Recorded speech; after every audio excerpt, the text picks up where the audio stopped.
Podcast is intended for mature audiences.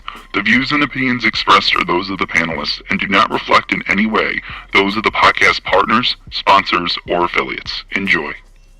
Hi, this is Michael Buffer, and you're listening to the Voice of the People. Let's get ready for Boxing Voice. Every day I'm hustling. Every day I'm hustling.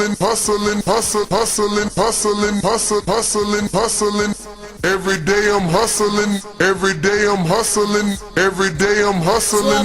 Every day I'm hustling. BoxingVoice.com. We don't fight for rings and stuff like that. I don't fear anyone. En este deporte no se viene a jugar y no le tengo miedo a nadie. We don't come to play in this sport. I fear no one in this sport. Does that mean that you will fight Triple G later this year? Como lo dije en la pelea pasada, ahorita mismo me vuelvo a poner los guantes. As I said in the last fight, right now I'll put on the gloves again. ¡Viva México! Canelo wants to unify all the titles. When did you realize, Andy, that you could take his power? Because of the Mexican warrior that I am, I got that Mexican blood in me, so talking about the Mexican style, I just proved it. BoxingVoice.com. Ain't no other sight in the game to see the Boxing Voice. Welcome back, ladies and gentlemen, to another edition of the Boxing Voice Radio. I am your host, Nestor Gibbs, joined alongside across the pond zone, Coach Midi. What's going on, my friend? Welcome back to another Sunday evening of some boxing talk. No, not really any crow to serve, as I don't know if anybody watched these Tokyo fights, but yeah. Not just the Tokyo fight, man, the James Kirkland fight also. I think there was a card on Fox, but what up, everyone? Like, it's good to be back. I hope you all had like a wonderful Christmas. And yeah, man, let's talk boxing. Like Ness said, there hasn't been that much boxing, but there's been a little bit of boxing. So let's get into it. You know, we talk on here so much about the business and the politics of the sport that I guess that's why I spend so much time on it. That's why I think it's of such importance, because I believe Morrell fought yesterday. Even Jesus Ramos maybe fought yesterday. I didn't watch any of those fights. I'm going to be honest. I didn't watch any. Poor promotion. It was on Fox, right? It was on Fox for you guys. I think so. And I think, like, I mean, I think I just cut you off. You were saying like poor promotion, but it's hard to promote like non-name like that around Christmas. Like, I don't know. At the same time, like, isn't it like a big day for NBA in the US? Right? I think generally during Christmas, like on Boxing Day or something like that, there's some big NBA games or NFL games. So I'm not sure about promotion for those guys like James Kirkland, Morrell, and stuff like that. So I mean, they could have done a better job promoting it in the lead up with other fights, on the Jaron Ennis fight, on everything, just letting us know. I mean, it came so out of left field. I don't know. Just I didn't get a chance to watch it. You know, I got to see.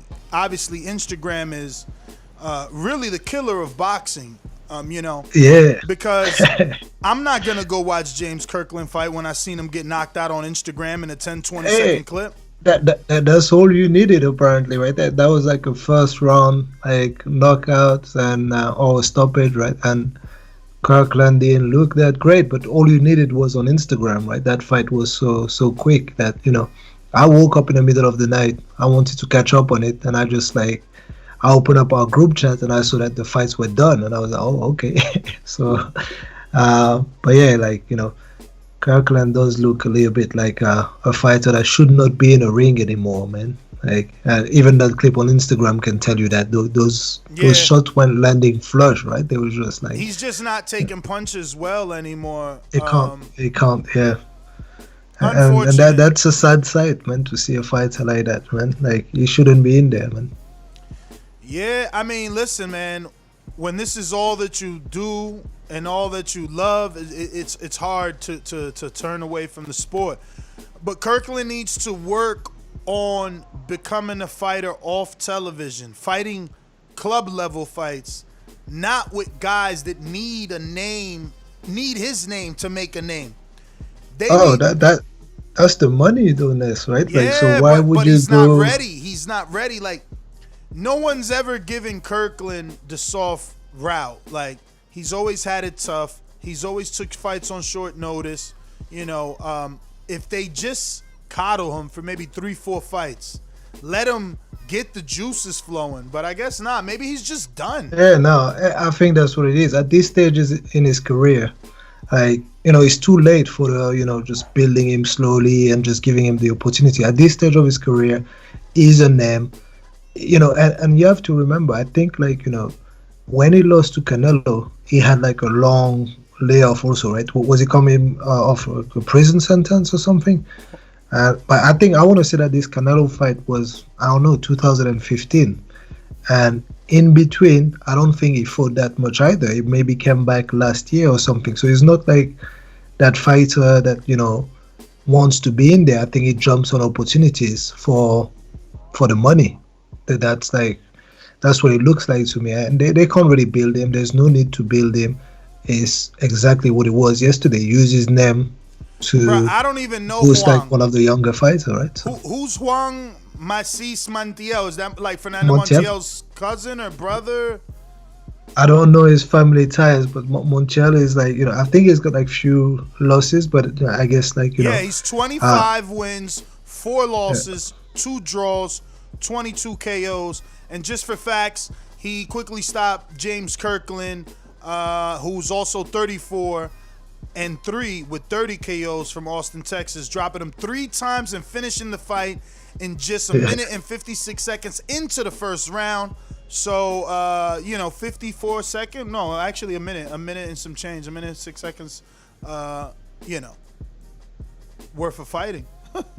Yeah, man. Like, and that's what it is. That's a sign of a short fighter. Like I was saying, like on those clips, but you can Montiel clearly was see. a tough fight, though, Mitty. I don't know if you remember Montiel. He was on PBC before. I'm gonna, you know. I do remember him. Like, so I think like he's someone that they can just like easily bring back on the road to some kind of title contention, and that was the first step of it, right? So, yeah, man. Like, and that's what it is. Like, it was a tough fight for Kirkland. It was probably a fight that he was not supposed to win, and those shots showed everything that we needed to see. Like, you know, Kirkland is done, like we like to say, right? Like, you know, he's not taking those shots like the way he's supposed to. You can't be staggering like this. He never took shots well, though. If you just remember all his fights. But they were clean shots. Well. Those ones aren't clean shots. They were just like, you know, counters with not much like leverage in those shots, and he was staggering all over the place, right? So it was sad to see, man. It definitely is sad, you know, because Kirkland was a household name at one point, and you know, parole violations, gun charges, breaking up with Ann Wolf. New trainer, back with old trainers, new trainers again, new teams. So many different layers to his story, and unfortunately, it's not gonna finish in a Cinderella story where, you know, he gets that world title. Yeah. You know, we talk about people and you know, probably don't give fighters, not you, obviously, me, and other callers. Don't give fighters all the credit maybe they deserve, but you know, a guy like James Kirkland, man, when he was coming up, he was a sight to see. Networks loved him, and you just no. Someone would have told me Kirkland wasn't gonna get a world title. You know, I think he beat Alfredo Angulo, right? Like, that was the dog fight. Yeah, he did. He did, and that's what, like, a fight where he was in trouble also and came back from behind. Yeah, like, no, with a good I think performance, that's the beginning of the end for him, honestly speaking. Even though Nobuhiro Ishida knocked him out in 1 and nobody expected that. But that fight with Alfredo took so much from the both of them that, you know, I don't know, maybe you can it's funny you mentioned that name, because Angulo is another fighter. When I saw him, like, you know, a few months back, he fought on a bubble, and that was not good, man. He fought a late minute replacement as well. But he got a win though, right? Didn't he get a win in the bubble? I don't know if he got the win. I seem to remember like he got the loss. He got like a loss against a dude that was a last minute replacement, and if he didn't lose, it was not a good performance. I remember watching that fight. That was painful. Like, and the dude was clearly not on the level that Angulo has been at one point, and he was just beating up Angulo, man. And again, another fighter that was just like falling over his own feet, no balance. The shots, he wasn't taking them that well. He was taking them better than Kirkland, but hey, man, those fighters, we don't want to see them fight for much longer, man. And that's a good segue to one of the things I just wanted to mention. About on the 23rd, like one of the legend died, right? Frankie Randall, right? So died. Oh wow, really? Yeah, he died on the 23rd of December, like a few days ago. How old? And in his 50s, I want to say. If it's not like 59, or he's young anyway, right? Yeah. But I did a quick search. Say, what did he die of?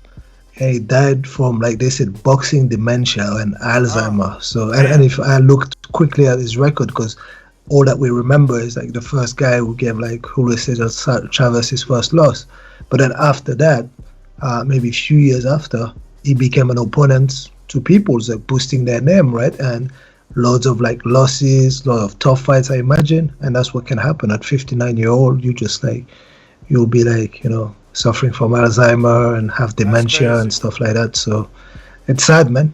Hopefully, we don't hear those names in the same kind of like vein as this, man. So definitely an unfortunate story for sure. We got some super chats. Henry Brown says, if Spence fights Crawford, my boy Ness will delete all social medias, block everyone, laugh out loud, because Crawford will make Spence take a knee like Dubois.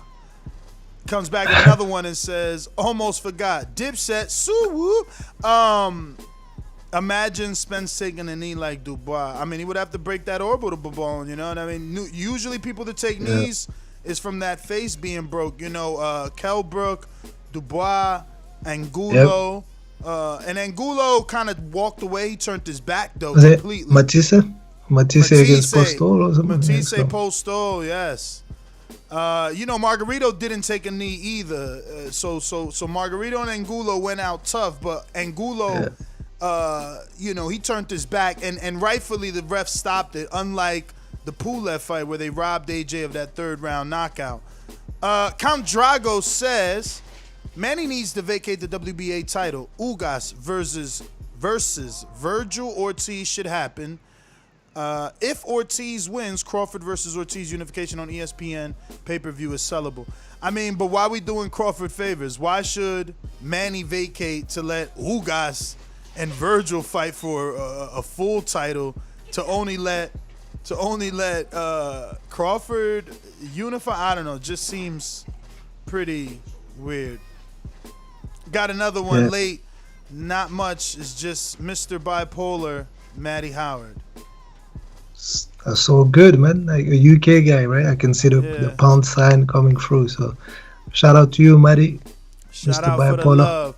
So let's get into the first topic here. What do we got looking like? I don't have it pulled up, so I'm going to go based off the thumbnail. It is Canelo and Yildirim in Texas, in Mexico, actually in his hometown, in Guadalajara, Mexico. So this is probably going to be a big deal. I don't even know. I would have to check BoxRec. Has Canelo fought in Guadalajara? And when's the last time? He must have, like early on. Like, remember, he turned pro at 15, right? Yeah. So back in Mexico. So I'm pretty sure he fought back home, and maybe up until he was like 20-0 or something like that. So yeah. So that's what I'm saying. So like, when's the last time? Has he fought there? And when's the last time? I'm definitely seeing Arena VFG Guadalajara. And this was back in 2010 versus Lucian Lonel Chelo. And that's about it, right? Yeah. Damn, did he really? Yeah, Okay. He fought in the El Coliseum Olímpico de la Guadalajara. De la UG de Guadalajara. So is that a university maybe? But that was back in the day, like you were talking about, like in the early beginnings. is when when he was really getting a lot of fights in Guadalajara. So this is I'm probably sure that's be, where it started, man. I'm 100% sure that's where it started. Man. This is probably going to be something nostalgic for him and for his people of his town. I mean, as a fighter, obviously you ain't gone full pro, but what do you think this means to come back to your true home? Because, you know, some people get to come back home, but they're in Madison Square. They're in the Barclays Center. That's probably not where you're from. Like, this guy is from Guadalajara, and he's going to fight allegedly there again. It's versus Yildirim. It's a mandatory. It's huge, man. It's huge. And especially, like, when you come from, like, a nation where boxing and I guess like boxing and soccer are like the two main sport out there. So you're coming back home. You're not only coming back home, you're coming back home as the pound for pound number one in most people's eyes, right? So and you're really putting, like, you know, boxing and the country on the map. Like, you know, people will be proud. You know, number one pound for pound will be a Mexican from that city coming back home. You can only imagine, man. That will be crazy, man. And I guess we've seen that. Like, wasn't it like Sergio Martinez that did like a fight in Argentina against Martin Murray? Yeah, it was raining. Unfortunately, that was insane. Well. It was rainy, and it felt like no one should be in the stadium, but everyone was there. It was packed out. Like I think it was like 50,000 or 30,000. It was a lot of people. It was a lot of rain, and he didn't perform the way that he should. Some even argued that maybe Martin did enough to get the win. I argue that, man. You know really? that. Yeah, you know, I thought Martin did just about enough. But hey, he's not gonna get a decision out there though. But you know. So I guess the debate amongst the hardcores is, why is Canelo now defending mandatories when with Charlo he accepted franchise status? You know me, man. I'm not too much into those kind of conversation. But why not, man? Why not? Like we said, like, you know, it's not like Canelo hasn't fought tough opponents. If you really look at his resume and the last few fights that he gave us, like for name value only, he fought like decent opposition, whether you like some of them or not. You can't argue with it. So why not do something like that, especially when you hear what he's talking about after, right? He's saying that, hey, I'm doing that potentially in February, but my next fight is going to be one of the guys that we want, right? So one of the champions at 168. So I'm all good, man. I'm happy with that. Yeah. Now, obviously, travel ban for you, COVID. Had that not been a thing, is Canelo going back to his hometown a fight that makes you travel? Nah, man. Nah. If I was Mexican, for sure, I would, and I was living out here, I would say, yeah, man, let me go and enjoy that, you know, with. But nah, man, I'm not gonna go to Guadalajara and watch Canelo fight. I'd rather watch him in Vegas or, I think or it MSG. Could be, it could be a zoo out there. Like, imagine like how big that is going to be. And that's why I wanted to go back and see how long it's been since he's fought there.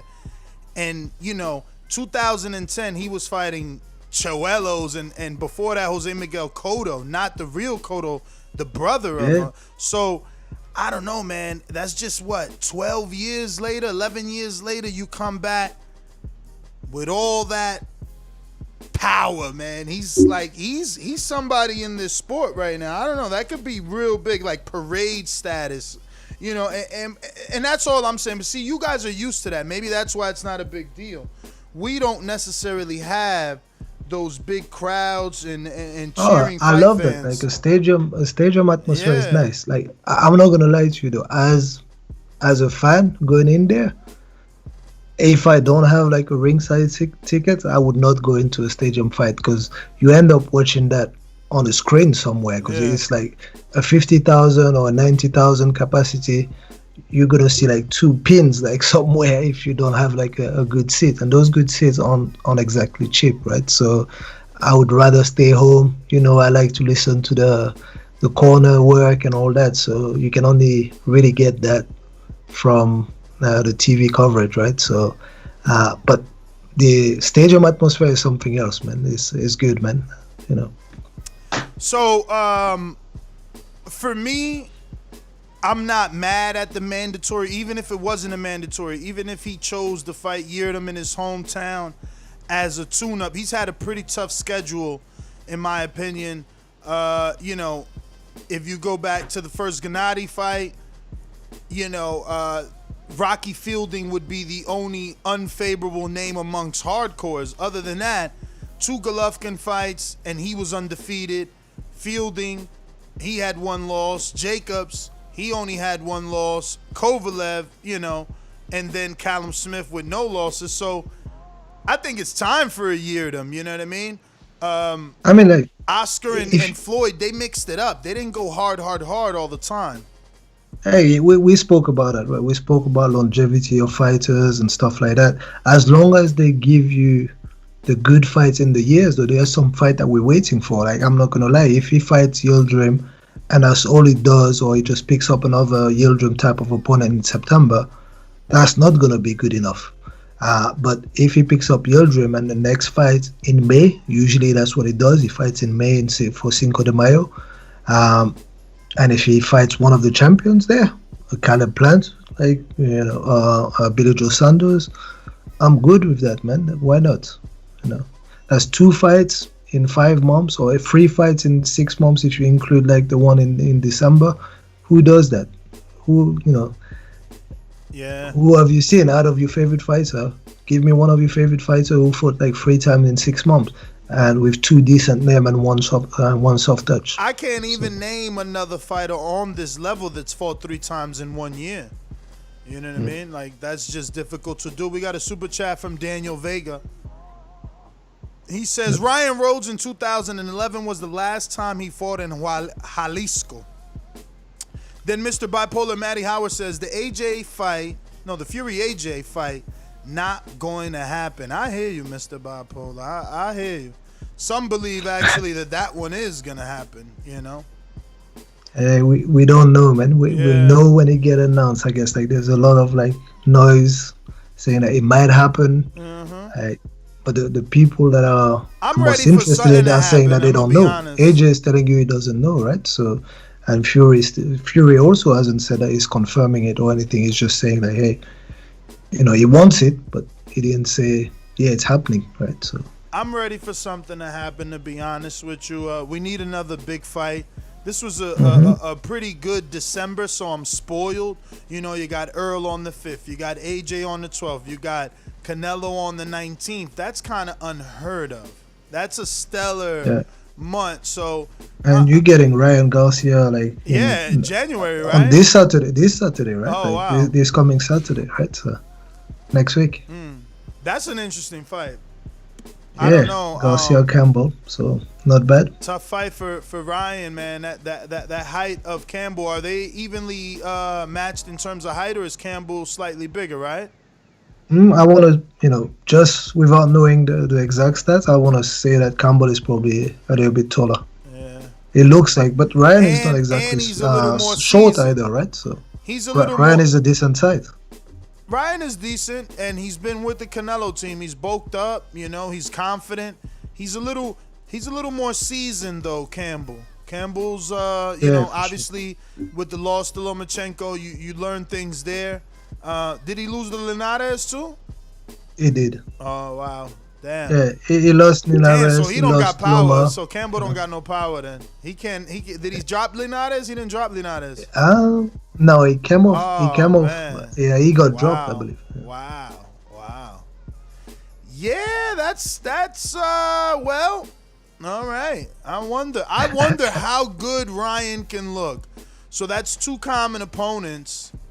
You know, what sort of a statement does he make? I mean, you know, I would love him to really put an exclamation point, get that Francisco, what is it, Piñera? No, that's Fury's guy. Francisco Fonseca type of stoppage just to heat up that next fight. It'll build it up. We got some super chats, but it'll build it up more if you're coming off of a marquee knockout versus Fonseca knockout. Gunner Forever says Canelo will have fought 4 times in 12 months. Hashtag pound for pound king. Well, he's talking 12 months, not calendar years, just 12 months, so I get it. The Rebuttal Entertainment says, just like you don't talk about Bud pass, stop talking about Canelo pass. They both need to fight better fighters. We don't want to see no more crap. I have no clue what you're talking about because Canelo pass is 80 times better than Bud's pass, bro. Canelo's last 4 fights, it would put Bud first ballot Hall of Famer if he fought those names, 2 Golovkins, Fielding and Kovalev. You could stop there. Add in Callum if you want, Chill, bro. Stop. Why y'all? You can't talk about Canelo without bringing up Bud with these guys. The hatred is so thick, man. Like, let him be great, man. I don't know, man. Let him be For me, great. as usual, man, I can't go into those back and forth, man. It's all good, man. So funny. I had a conversation today with the outfit designer for Bud's last outfits. Not the last one with Brooke, but everything before that one. Trying to get him. He actually did Rel's outfit. Oh wow! Yeah. Like the same guy who did Rel is like the same one who did Bud's. He did like 5 Deontays, dude. I didn't know this dude was so big. He did like that's good. Like 7, 8 Buds, 5 Deontays, 5, 6 Leos.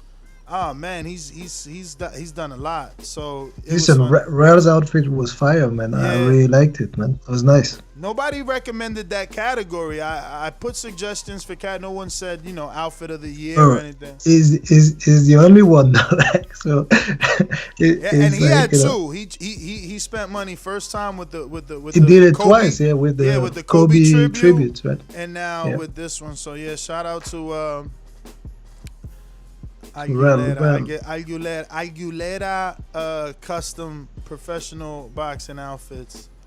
So what? Yeah, but what did that guy tell you? Then you spoke, and then what? He gave you some insight into what's going on and what the next moves are. It's just the outfit designer, right? I wish, man. No, it was just interesting to hear, like that he listens to the show. I didn't even know he's been listening for a while. And it was just funny to hear that he he works with Bud and all those fighters, man. That was pretty cool. Do you know of like a company called Suzy Wong? Suzy Wong. That sounds. It's a UK based company. They do all like the fire outfit for UK fighters and all that. So they get like a massive reputation. Like. And if you want some nicely custom made stuff and all that, Suzy Wong is the place to go in the UK, working with like the American and all those, like, so it's pretty fire. You guys are pounds out there. It's probably gonna be more expensive than we gotta ship over here. Yeah, because I'm trying to do a bulk order. I want to do a bulk order for the Border Wars fighters. So we're shopping around, seeing who's gonna dress us up and make us look good. Border Wars 10 March 13th. It's going down. Contact me, ask me all about it and how you can be a part. Actually, someone in Tampa just hit me up. He's in the military. His name is KC Shells, in the military. And he'll be here for that. And he wants to get in. I don't know his weight, but I sent him the little questionnaire to find all that good stuff out. Moving on to Canelo versus Spence versus Crawford versus Porter, and this saga, right? Because I don't know if you caught ESPN's telecast with Andre Ward and Timothy Bradley. If not, let me just play it anyway. Hopefully they're not too ridiculously long, and they don't get mad. But it's the same conversation and the same debate. It's the same debate we have, and for them, it's the same conversation that they have been having since the beginning, since the beginning of the bubble. I want to say, Timothy Bradley and Andre Ward have been pretty vocal as to how they feel the negotiations are kind of playing out between Crawford and Spence, and now they're just at the point where they don't believe it's going to happen. So I want to play this audio here. Let me see. Guys, personally, I respect both. Terence Crawford, Errol Spence. I know both guys personally. I respect both guys. I'm not taking a side. But I will say this, I get what Errol Spence and PB, I get it. I get the play. I think a lot of people at this point get the play. You have the ace card. You have the majority of the welterweights on your side. Well played. You won the battle. But the war has yet to be fought and the war is yet to be won. And I think the question is not, do these guys have to fight one another? It's, do you want to fight one another? I love Sean Porter. I love Danny Garcia, Keith Thurman. I respect all those guys. Came up with those guys. But those guys are not Terence Crawford. Terence Crawford, Errol Spence. So that was one of the many clips that we got to play. Interesting. And I guess I agree with him. The other guys aren't Crawford. He's undefeated, and he's really looking dangerous because, after moving up, he's been getting knockouts. But I just hate how they downplay everything that happens on the PBC side. Those same names that Earl has fought, we are still desperately wanting Crawford to face. I don't like that he gets to jump the line just because he's the last guy standing. He should have to go through the same gauntlet. Porter fought Danny and Thurman before he fought Earl. And Danny fought Thurman and Porter before he fought Earl. So it's like, why is he getting the skip? I can see that argument, but if that's the case, we're gonna wait a long time. If you're waiting for Bud to fight, but we waited 7 years for Mayweather-Pac, and right now this fight, I guess so. I mean, right now this fight isn't on that level, so they might need to build it. He might need a few common opponents so that they can make, right now. Crawford was asking for what, 6.5 versus Pacquiao? That's not money when you're talking about a super fight. Kovalev got 14 million and people saying he took a dive. The haters say that. So all I'm saying is they do need to build this up because ain't nobody talking about real money. Hey, listen, once it's all said and done, I actually like the Crawford versus Porter fight. It's a good fight. If that has to happen before we get Crawford Spence, why not? Let's do that. But Crawford Spence is, if I had to choose, right, you give me a choice right now, every fan, you want what you believe are the best versus the best, right? The best on one side, you actually don't know if Crawford is the best, but he's the best on the other side, right? And Errol Spence has already gone through Danny Garcia and Sean Porter, right? So what do you want, to give him Keith Thurman first or something? No, I would just say that. Porter first. Go through the Porter test. Go back to Porter again. He's fought Porter. No, right? no. I'm talking about Crawford. Yeah. I mean, I don't have a problem with Bud fighting Sean Porter. That's a good fight. And if he can't make the Spence fight right away, no problem. Go through that. And I'm good with that. Bruh, that fight is the perfect fight because imagine. Sean has shown vulnerability. He's gone down with Broner, 135-pounder moving up, and he's gone down with now Errol Spence. Imagine Crawford stops him. He's never been stopped. He's fought Kell Brook in his prime. Kell Brook coming over here and beating Sean back then made him the #1 welterweight until Keith really unified and took over. You know what I mean? So, yeah, man, if you can stop him, that's a statement. And he's on a knockout streak, so it's just adding to the story. But we got the Rebuttal Entertainment who says, I'm not a Bud fan. I'm a Thurman fan. I'm just saying, y'all keep talking about their past opponents. Let's move on the future. I mean, What do you talk about if not at least their last fight? Like, what have you done for me lately? Not what can you do, what you want to do, because none of that is official until it is official. But let me get to this other clip here, and hopefully they ain't, Terence taking us Crawford. down.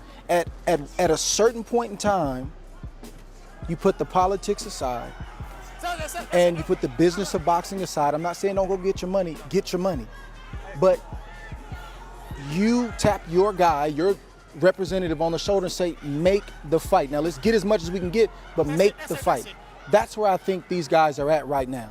And I would challenge both guys, Spence and Crawford. And I know Crawford is saying that he wants it, but outside of a Manny Pacquiao fight, I don't see Errol Spence making the money that he would make with this guy. Maybe if he goes up and takes a crazy risk against Canelo. But outside of Manny Pacquiao, neither fighter is going to do bigger business with anyone else than each other. Not true. I love how he brushed it off. Like, maybe if he takes a risk, he know that Canelo fight is out there. He knows he knows that. Possible, he says it. But he's trying to downplay it. He's trying, maybe if he takes a risk. Like, nah, that's a big-ass fight. That's a big-ass fight. If you ask me, taking the Canelo fight is like purely money-wise, of course it makes more money. And there's no discussion about that. However, what I like better is for Spence to just actually clean out the division before he goes out there and say, hey, you know what? I am the main man in the welterweight division. And right now he can't say that. He said, hey, I am most likely the main guy, but there's one guy that, people talk about on the other side that, I probably need to beat before we can put that conversation to the side, right? So it's so funny, he can't move out of the division and say that he was the main guy in that division, right? So for different divisions, why do we make the guy? Why did AJ become the guy? Because he unified, right? So that's what others do. But like, I would stay consistent with that. For me, it's always the case. Right, if so you haven't finished business in your division, unless you clearly saying out there, hey, you know what, there's much more money and my decision is a financial decision, no problem. Like, hey, I'll shake your hand and go and do your thing. But you can't just go around and say, I was the main man at 147. But again, so why does AJ, did he gets to say he's the man? Because he unified. That's the argument. No, he can't say he's the man right now. At this moment in time, if he doesn't beat Fury, like, there's always that doubt there. If he doesn't fight Wilder and beat Wilder, there's always that doubt. Say, hey, are you indeed the man? If some people say that, hey, Fury is like number one and he beat like Wilder, like some people even put like Wilder still ahead of AJ without any belts. So really, AJ has to take everyone out in that division before he can say that. And when I say everyone, I'm talking about those main guys, right? I'm talking about Fury and Wilder. I don't know. I think that the argument has always been opposition. People question Fury's opposition. They ridicule Wilder's opposition, and they glorify AJ's opposition. So those two guys did their thing. I would agree with that. I would say, if you really purely look at opposition, I would say yes, AJ has a more attractive CV or resume, in my opinion. However, he hasn't beat Fury or Wilder, but he has more of a claim. He has more of a claim. But one of those guys in defeated. One of those guys has beat a common opponent, Vladimir Klitschko. He did like a fight that wasn't as excited as his, but he didn't get put down. So there's always going to be people that will tell you, hey, based off the eyes test, Fury is a better boxer than AJ. There are others that will tell you, hey, you know what? Deontay Wilder just going to land that right hand and then AJ can't take them. So those two question marks are there. More of a claim, champ. Stop going in. Who got more of a claim? Like, you know me. I've always told you, I believe like AJ is the main guy, right? So it's the same argument for Errol. He cannot say it. He cannot say that until he does it. He cannot. Listen. Again, let's just use both men. We're comparing both men, right? Errol calls himself the big fish, and he doesn't sell as nearly half Well, maybe one time he sold half what AJ does.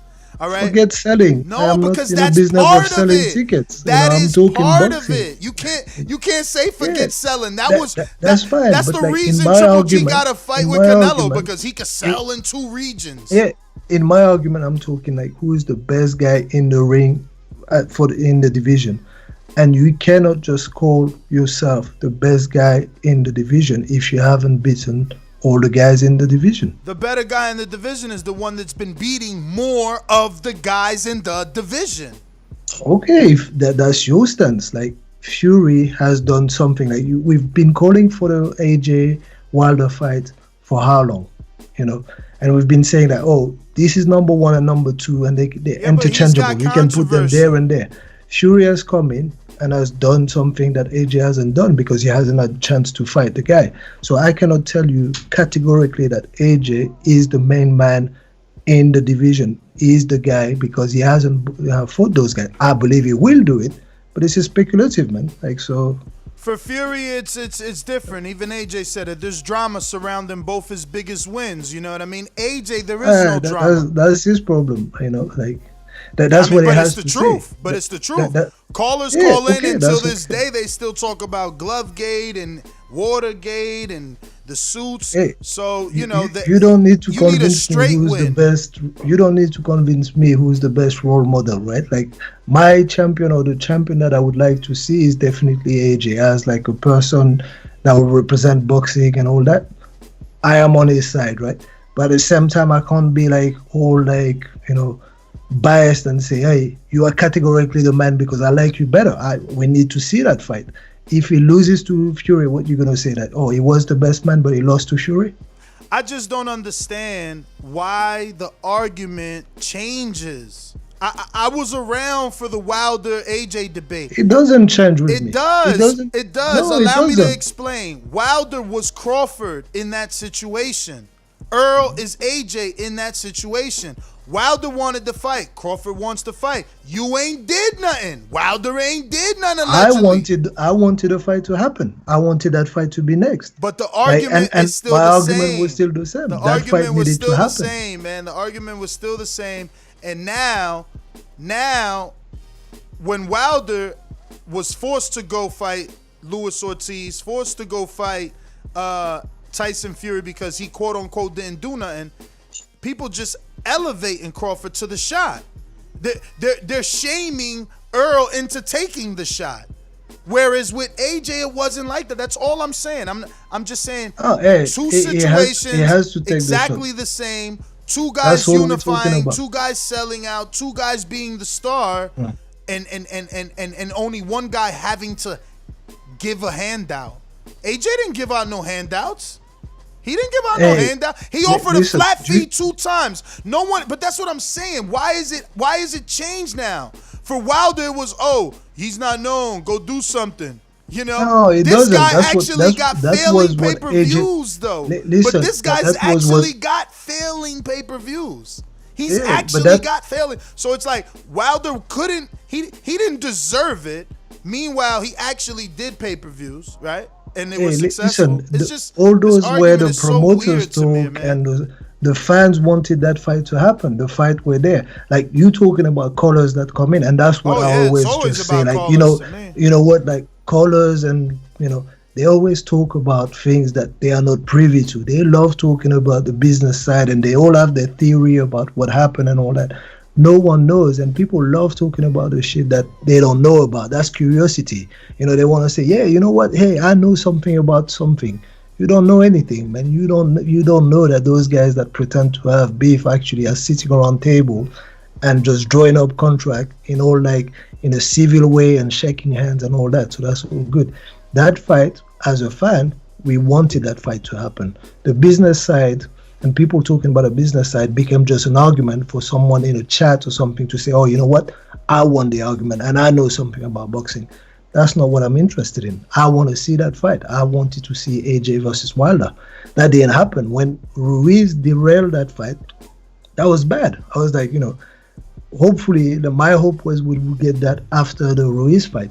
Ruiz derailed that fight. We had to have like a rematch, wait for it. And now Fury derailed that fight. So now we're moving on to Fury versus AJ. and that's the case, man. All right, check out this one from your boy Terence Bradley. Crawford. And maybe legacy doesn't mean as much to everybody as it used to, but here's the thing. I'm not just talking about you being remembered amongst your fan base. I'm not talking about you being remembered amongst the people that support you. I'm talking about being in the history books where you're never forgotten. In order for that to happen, you have to fight a guy that doesn't know how to lose and a guy that is threatening your legacy and threatening everything that you've earned up until this point. So I am cautiously optimistic that we're going to see this fight in late 2021. Well, I mean, going off of his criteria, Canelo fits that bill. So if he's offered the fight, I don't see why not take it. Canelo threatens your legacy. Canelo doesn't know how to lose, And if you beat him, you're gonna make a greater legacy than if you beat Crawford. It would literally be the unthinkable, I think he meant like Canelo is not undefeated, right? That's what he kind of meant, right? He knows how to lose because he took one loss, right? So, and again, like he's making an argument for his guy, right? Obviously, you can hear that he is trying to make an argument for his guy, although he told you, I don't have a side, I like them both. Anytime you lead with that, you got a side. But yeah, I mean, I don't also want to go against him because I do want to see that fight. I do want to see that fight next. But like I told you earlier, I'm not against a Porter fight either. A Porter fight is a good one. If that's what leads us to the next fight, cool. I want the Porter fight. But we're gonna get to Porter. I gotta give Bradley his shot. Not gonna happen. I don't see it happening.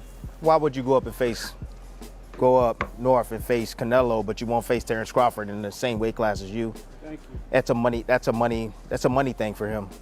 I think that Spence is at a point now. And correct me if I'm wrong, or I think he's just wants to get the money and then he wants to lead the game. That's it. He has no intentions on fighting Terence Crawford. And I think that even if Terence Crawford was to jump ship and to go over there to PBC, I still don't see the fight happening over there. And I stand by that until they actually sign and fight. Not gonna happen. Yo, it's funny, right? It's funny that he chooses to say that it won't happen, that he thinks Errol just wants to make money, but he was in the same situation as Errol. He stood. That's how he knows. That's how he knows. Exactly. And Floyd was there, and he never called out Floyd. When asked about Floyd, he would say, "Oh, you don't call out Floyd. He picks you." So, I don't get him. He understood his position, but he want Crawford not to be him all of a sudden.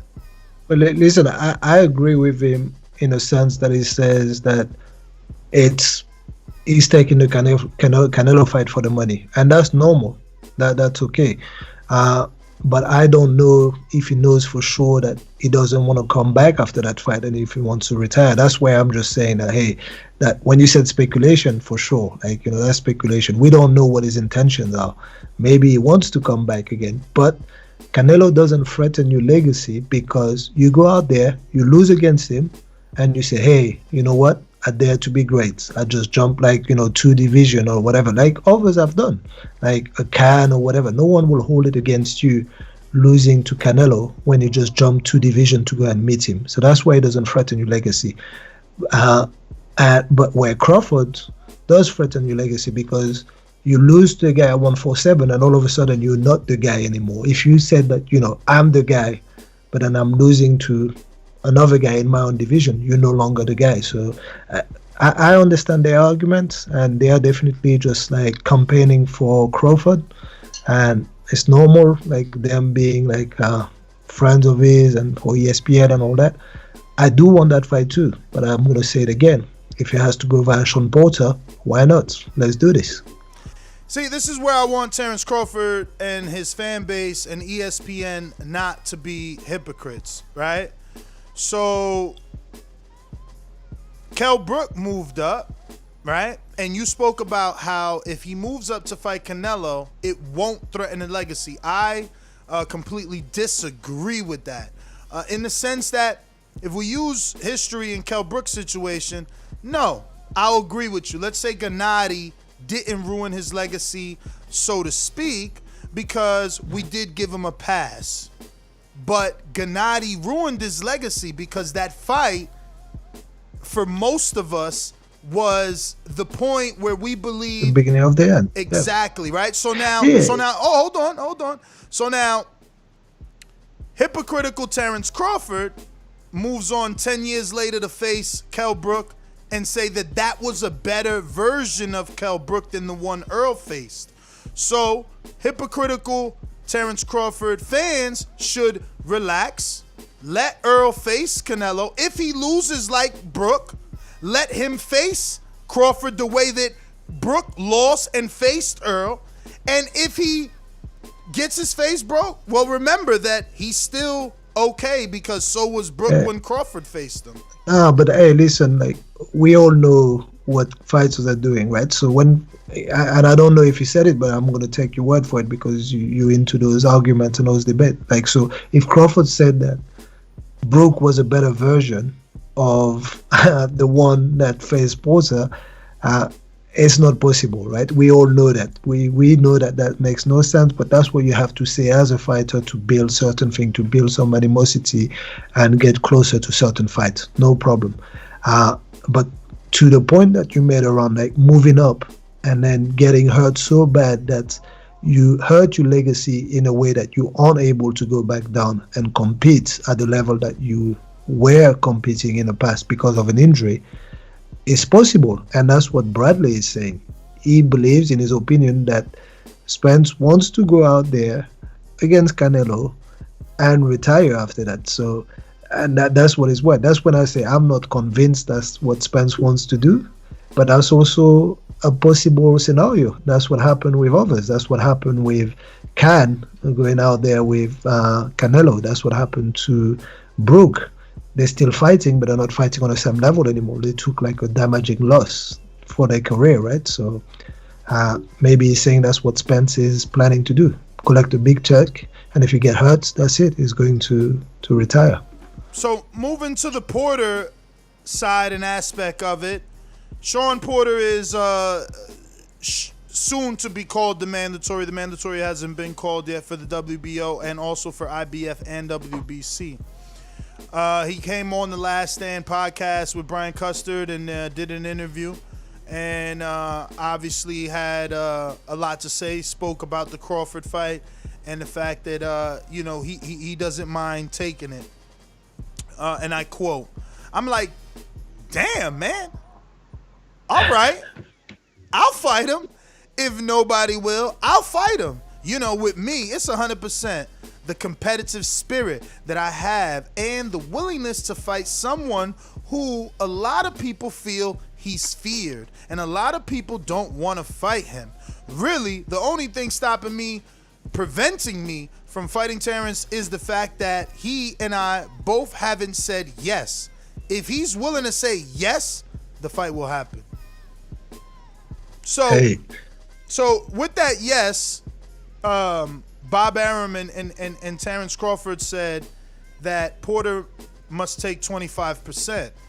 And I know you don't like getting into all that, but again, this is the hypocritical nature here. You know, Errol does an interview where he says, you know, where he was led in the first interview, he was led by the interviewer Michael Coppinger, and Coppinger's question started like this: so Mitty, in a fight with Nestor, you would want 60-40, right? And your answer is, yeah. In a fight with Nestor, I want 50-50, man. With Nestor, 50-50. No, but that's what he did. He let him. So Errol says, 60-40, something like that. But he gonna have to sit down with my peoples, right?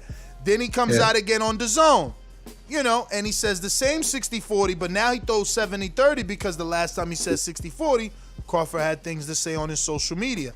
Now he throws 70-30. Crawford goes to social media. Yo, this fight is not happening. It's done. So I just don't understand the energy of these boxing fans. This is why I don't like being just one fan of one fighter. Because it's like, how is 30% not good for Crawford, but now all of a sudden 25% is what Porter should get? But I'm just saying, like, for this, right? For this fight specifically, as a mandatory, we all know that there's a set percentage and all this. I believe that they will come to an agreement. Like, it won't get the minimum percentage for a mandatory, right? So it's all those conversations all around, like. Can we agree that he's going to have to negotiate not to get the mandatory minimum? Man. That we know for sure. Like, we don't know what's going on in the negotiation and all this, but then I know for sure that they will come to a negotiation table. I know that, like, a Crawford has been in this game long enough to know that, you know, he won't pay 25% to Porter, and that fight will need to go through negotiation. It's all around who's going to promote that fight. So what about this? So what about the promoter of Crawford saying on a live interview? Did you hear it? Shout out to. No, I didn't, but I know what those promoters say, right? What they say live, and you know what they do in the background is quite different, right? So on Barbershop Conversations interview, Bob said that Porter would take the $1 million that they're offering, or he would just purposely lose the purse bid so that Al could win, pay Crawford the 75%, and Porter still get the 25%. Hey, those kind of things happen, but I don't know if you'll get the 25% though. Like, so. But why? But Mitty, you put on shows in the UK, brother. Why would you say this in an interview about Porter when he's obviously marketable? He's commentating on Fox. Like, he wasn't talking to Porter then. He wasn't talking to Porter then. He was talking to his managers and his advisor. He said, hey, you know, we ain't got to be the one that put on the shows. Like, he can go into purse bid, and trust me, I'm just going to lose that purse bid. Do you want to promote this? Do you believe that? Do you believe it's possible? Like, that's what they do. But, like, you know, I've seen what that means. Purse bid on purpose also, right? So. Yeah, but understand what that means. That means Terence Crawford won't fight on ESPN. If you lose purse bid, it's possible. Like, I just want people to understand. They lose the Wilder purse bid, and they went to Russia. They were about to go to Russia for the Povetkin fight. Yeah, like, but that's what it. But that wasn't Bob though. No, that was BBC. That's on the other side. I'm just saying, like, every promoter just, like, look at a certain reality for a certain fight and says. What I'm trying to say is you got to put this in the context that Crawford is Top Rank's marquee fighter the way that AJ is Matchrooms and Wilder is PBC. You don't typically hear of a purse bid being lost on that level of a fighter because Loma fights on ESPN. You can't take Loma somewhere else. You understand what I'm saying? So you don't know that. Yeah, you don't do that. And also, like, those fighters may also have, like, contracts. Network deals in place, right? So network deal, and they know all those things. They know all the implication. But I'm just saying that either they know that he's not signing up again in August, for example. So he's just like, he's not talking to the fighters when he's talking about that situation. He's talking to the other side, on the other side of the table, and he's just telling them, hey, listen, it doesn't have to be this way. I don't have to put the money. You can just deal with all the headache of just doing this. By the way, I'm losing that fighter in August anyway, so I'm done with investing. Like, didn't he say the same thing didn't he say that, like, about Crawford? You know, I've invested X amount of money in him and I'm done losing money with him. So he said that again. So he's reiterating the threat and letting you know that I'm serious, but this time I'm just telling that about a specific fight to the other promoters. I'm saying, if you want that fight to happen, it's on your back and it's with your money, because I ain't doing this. You know, that's just crazy, because I think that's a fight that the fight fans would pay for. You see, that's what we don't understand. How do you not want to market and promote a mandatory fight? But you did for Velasquez. You didn't wait. You didn't wait for the mandatory to be called. You went to him and gave him a deal before that. He probably received more than the 25% because of that. For 90% of the cases, they get to a deal before. So when people are telling you about this is what they're gonna get when you're fighting a champion of the caliber of like Spence or whatever, and you're the mandatory, you're gonna come to some kind of agreement. Very rarely they give you like the minimum. It doesn't go to purse bid. They negotiate, and that's what it is. I just hope that 2021 gives us some clarity, man. I hope that, I always thought Porter would take the Errol route, because you're the man to, like, as a fighter, you a fighter. even me at Border Wars, if I get offered 2 belts, I'm not gonna fight for 1 belt. So like, Porter would be doing us a favor, a tremendous favor by taking on that Crawford fight, for less money and being talked to the way that he's talked to, when he could just go fight Errol for 2 belts.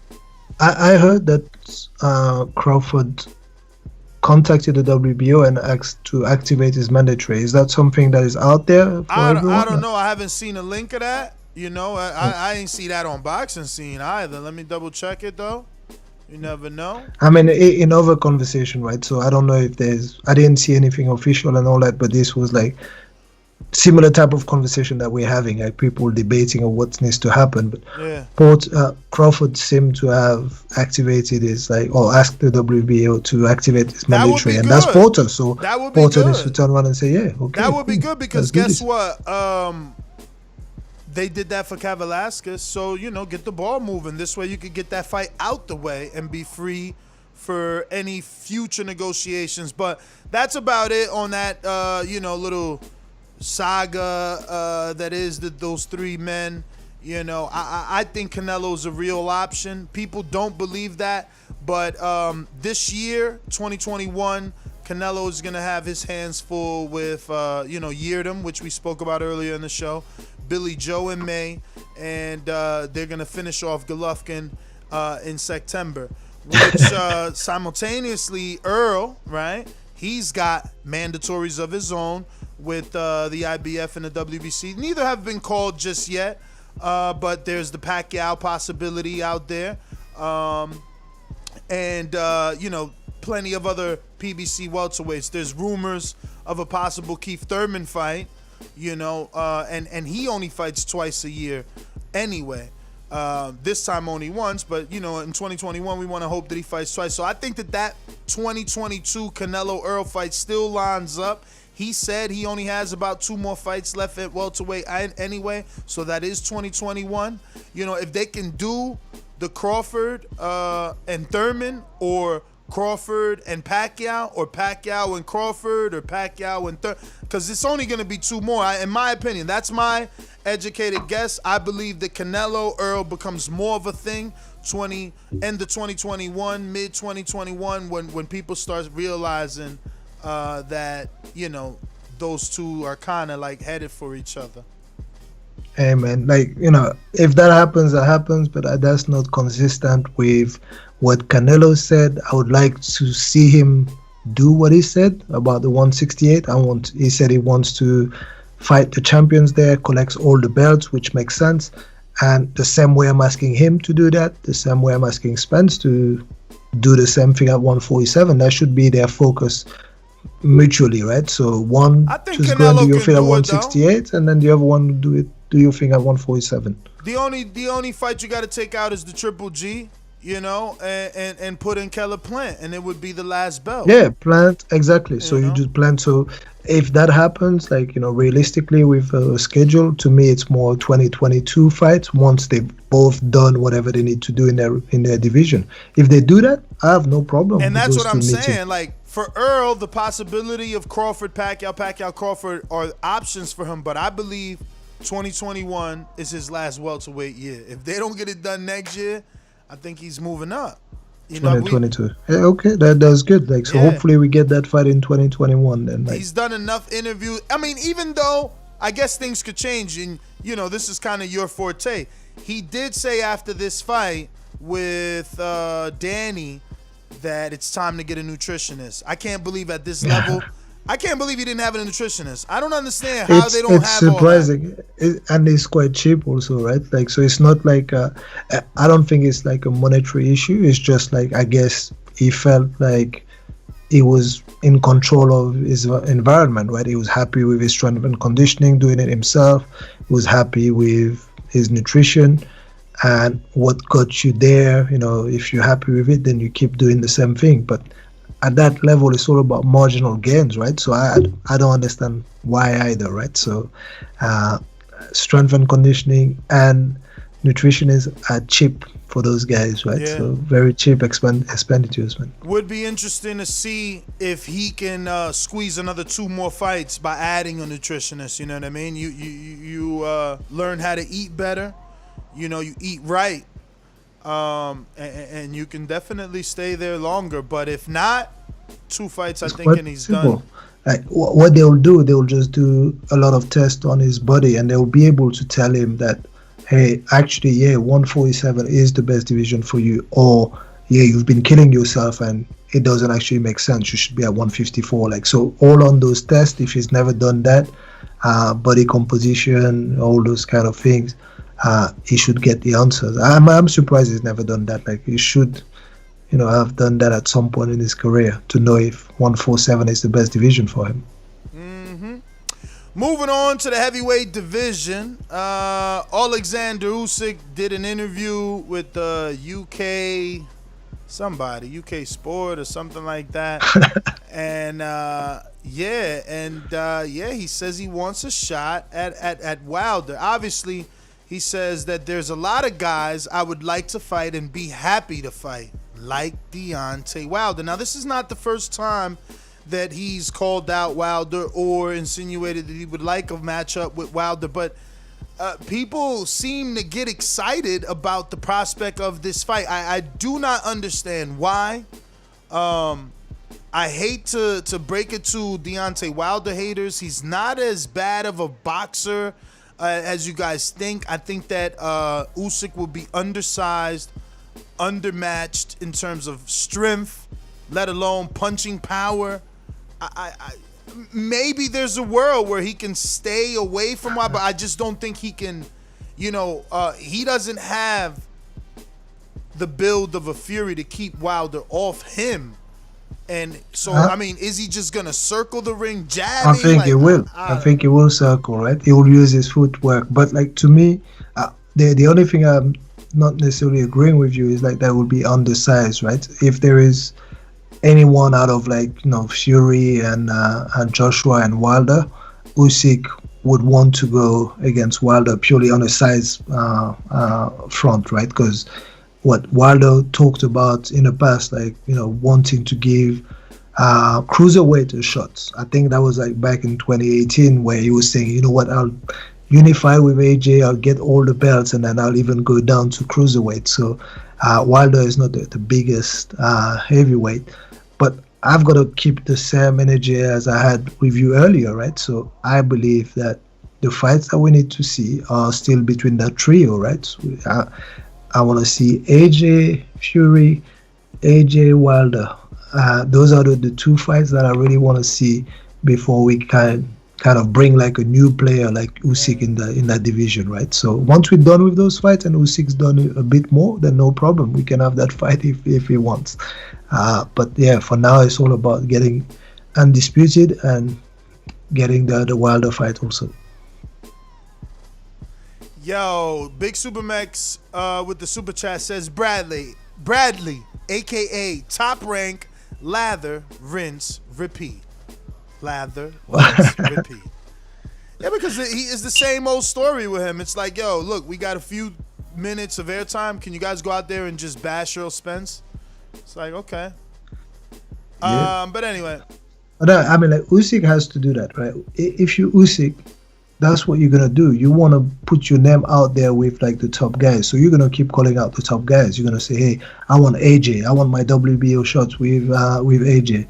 I want Wilder. You know, that's normal. That's what we ask from our fighters. Build a name. Build some kind of like rivalry with like someone in your division.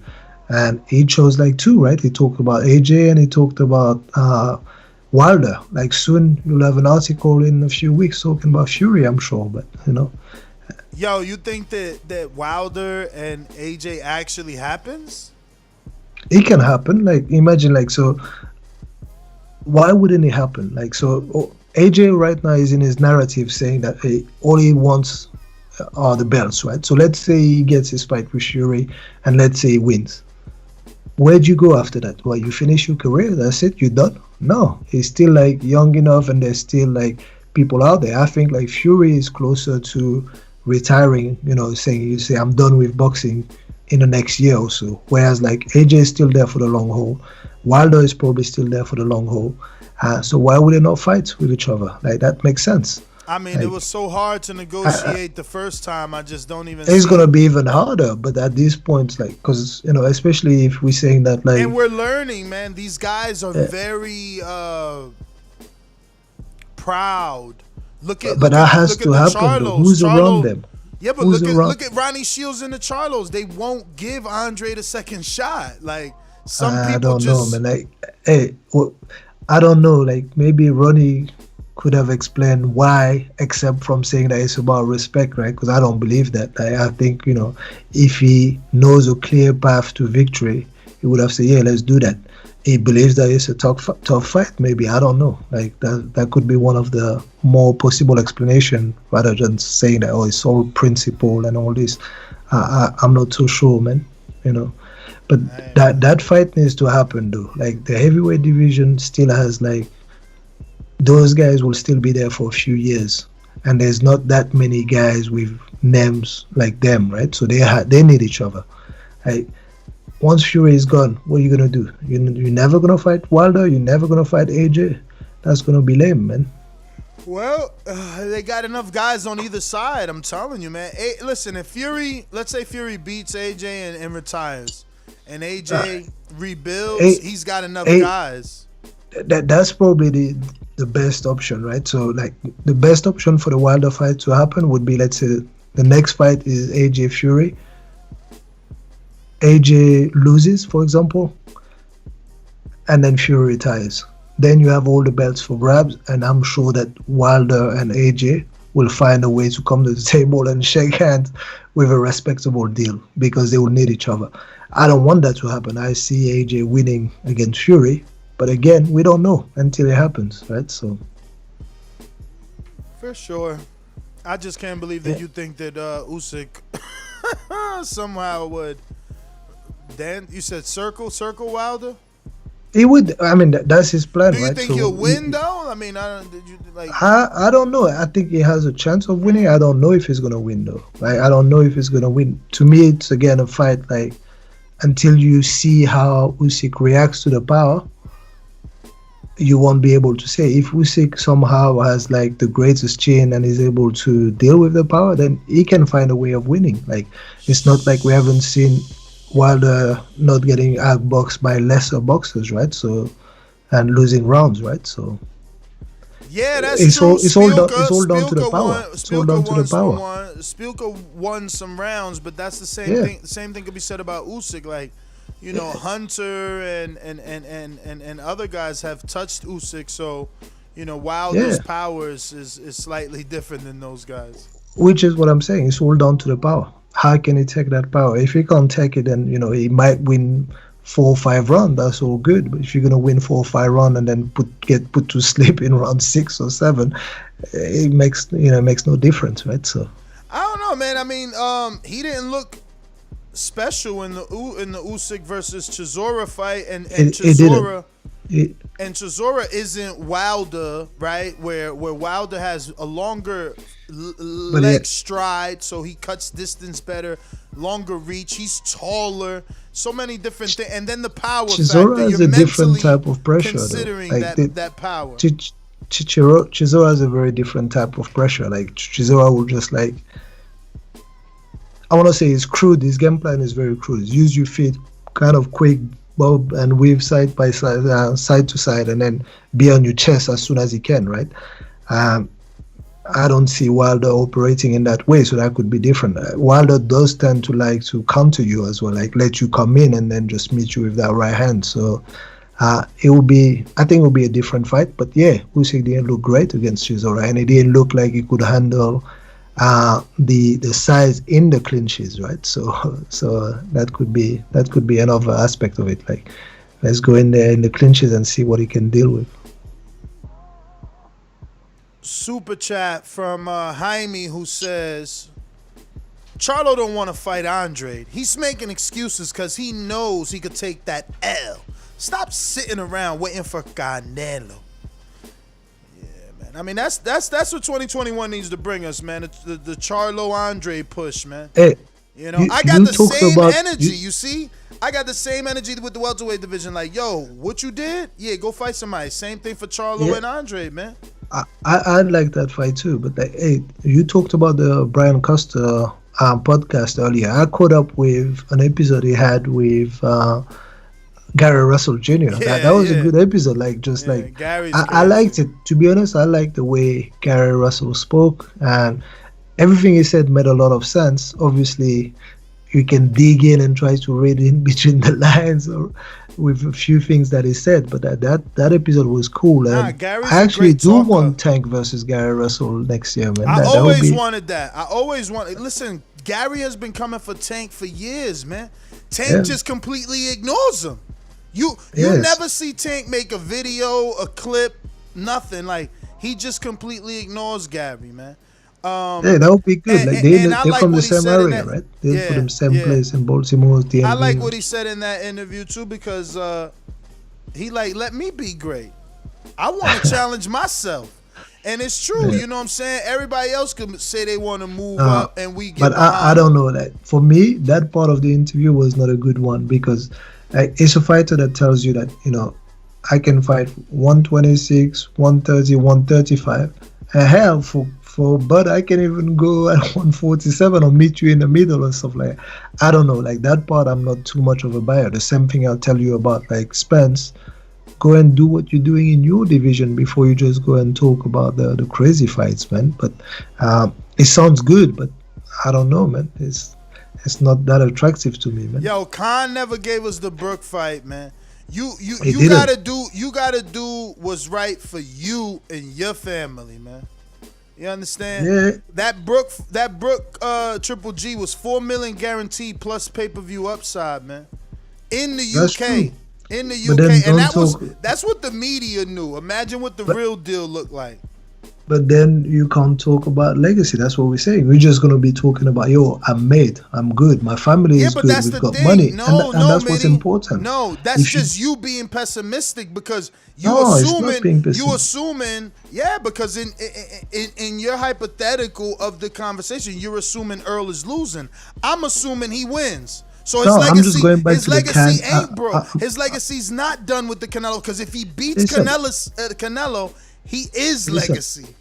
I'm going back to the Khan versus Brook fight, right? Mm-hmm. In the mind of the UK public, you'll always have that argument. Now, like, a few of them will tell you, I'm with Khan, I'm with the speed, and a few of them will be, I'm with Brook, and I'm with the power. We will never know. In that 147 division in the UK, none of them have the claim to be the greats of the years 2010 to 2019 or whatever, because we don't know. You say some of them will say is Khan, some of them will say is Brook. So you have damaged your legacy because you went for the money. And if you want to go for the money, all power to you, but don't talk about legacy. Say that's fine. Just go for what's financially right. If you lose, because we back. Yo, I lost you. Yeah, I know. You froze. Like I was saying, I said if you win, your legacy is greater than anything you would have ever done at welterweight. It's true, but when are you gonna win if that fight never happens? Like the Brook versus Khan, we can all agree that fight will never happen. Or even if it happens now, it happens where there's so many things we can say. Khan beats Brooks now. We say, oh, he has 2 broken eye sockets, man. Like, that's not the Brook that you're supposed to beat. And then if Brook we wins just paid against for Khan, Roy Mike. What are you talking about? We'll pay for Khan Brook in 20 years. Nah, but that's the thing. But that's not the same thing. It's just watching, like, what was that? Was it the Rocky movie where versus like Stallone versus De Niro or whatever? Like 2 old grandpa fighting. You know, you don't want to see that. You know, or like Mike versus Roy. Like, hey, Mike versus Roy. It's not the same now, right? So, yeah, man. Like, legacy is done once you decided to go for business, especially if that fight never happens, right? So. I hear you, man. But again, the legacy would be there if you beat Canelo. So, in the conversation, the Canelo fight is there. So if he takes it, he's not, there's two things that can happen. You can win and you can lose, just like Brooke. Brooke, I remember counting Brooke out from the very beginning, the way that I counted Mikey out, and pretty much anybody that moves up, I count them out. But I also remember being very, very shocked for a split second. We were excited, but like at no point in a fight. No, at one point, you got behind Brooke. You thought something could happen. I got behind him, but I really didn't think he was gonna win. After round 2, what? After the uppercut, you ain't think something could happen? Yeah, because like Gennady just went like this, and then he kept coming forward, like he does, right? And he was landing good shot, and he was working very hard at a tempo that he cannot sustain, and Gennady was eating those shots. I mean, Brooke is a bad comparison for Errol. You understand? Errol, he obviously takes shots better. JC with the super chat says, "That's right, Ness. Tell Charlo and Andre to do something like Yildirim fielding. You gotta earn a Canelo Cherry Bonds fight. A Canelo Cherry Bonds fight." Now that is very very innovative right there. He got funky on that one.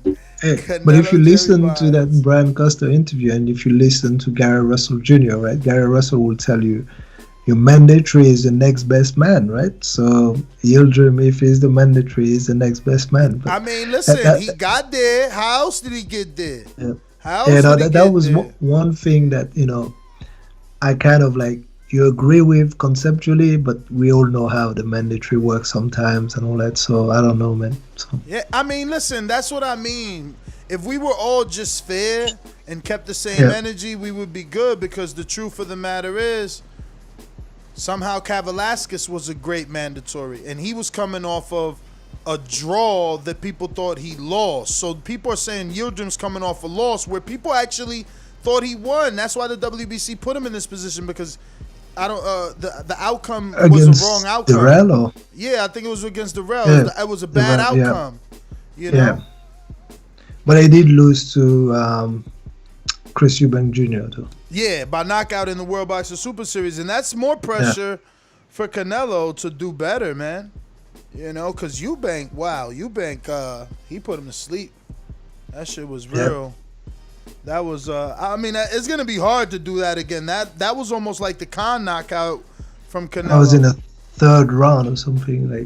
It was a pretty good knockout, but I don't know, man. I think Canelo will do that, man. Especially if he's hamped up in Guadalajara in front of his fight. He's going to put on a show, man. Yildirim is going to take a beating. Canelo makes a point of beating those type of dudes well.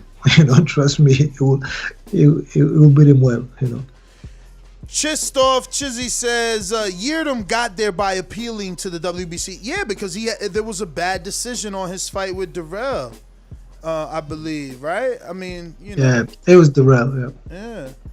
So anyway, I think that last but totally not least, we got Anthony Yarde, the Yard man.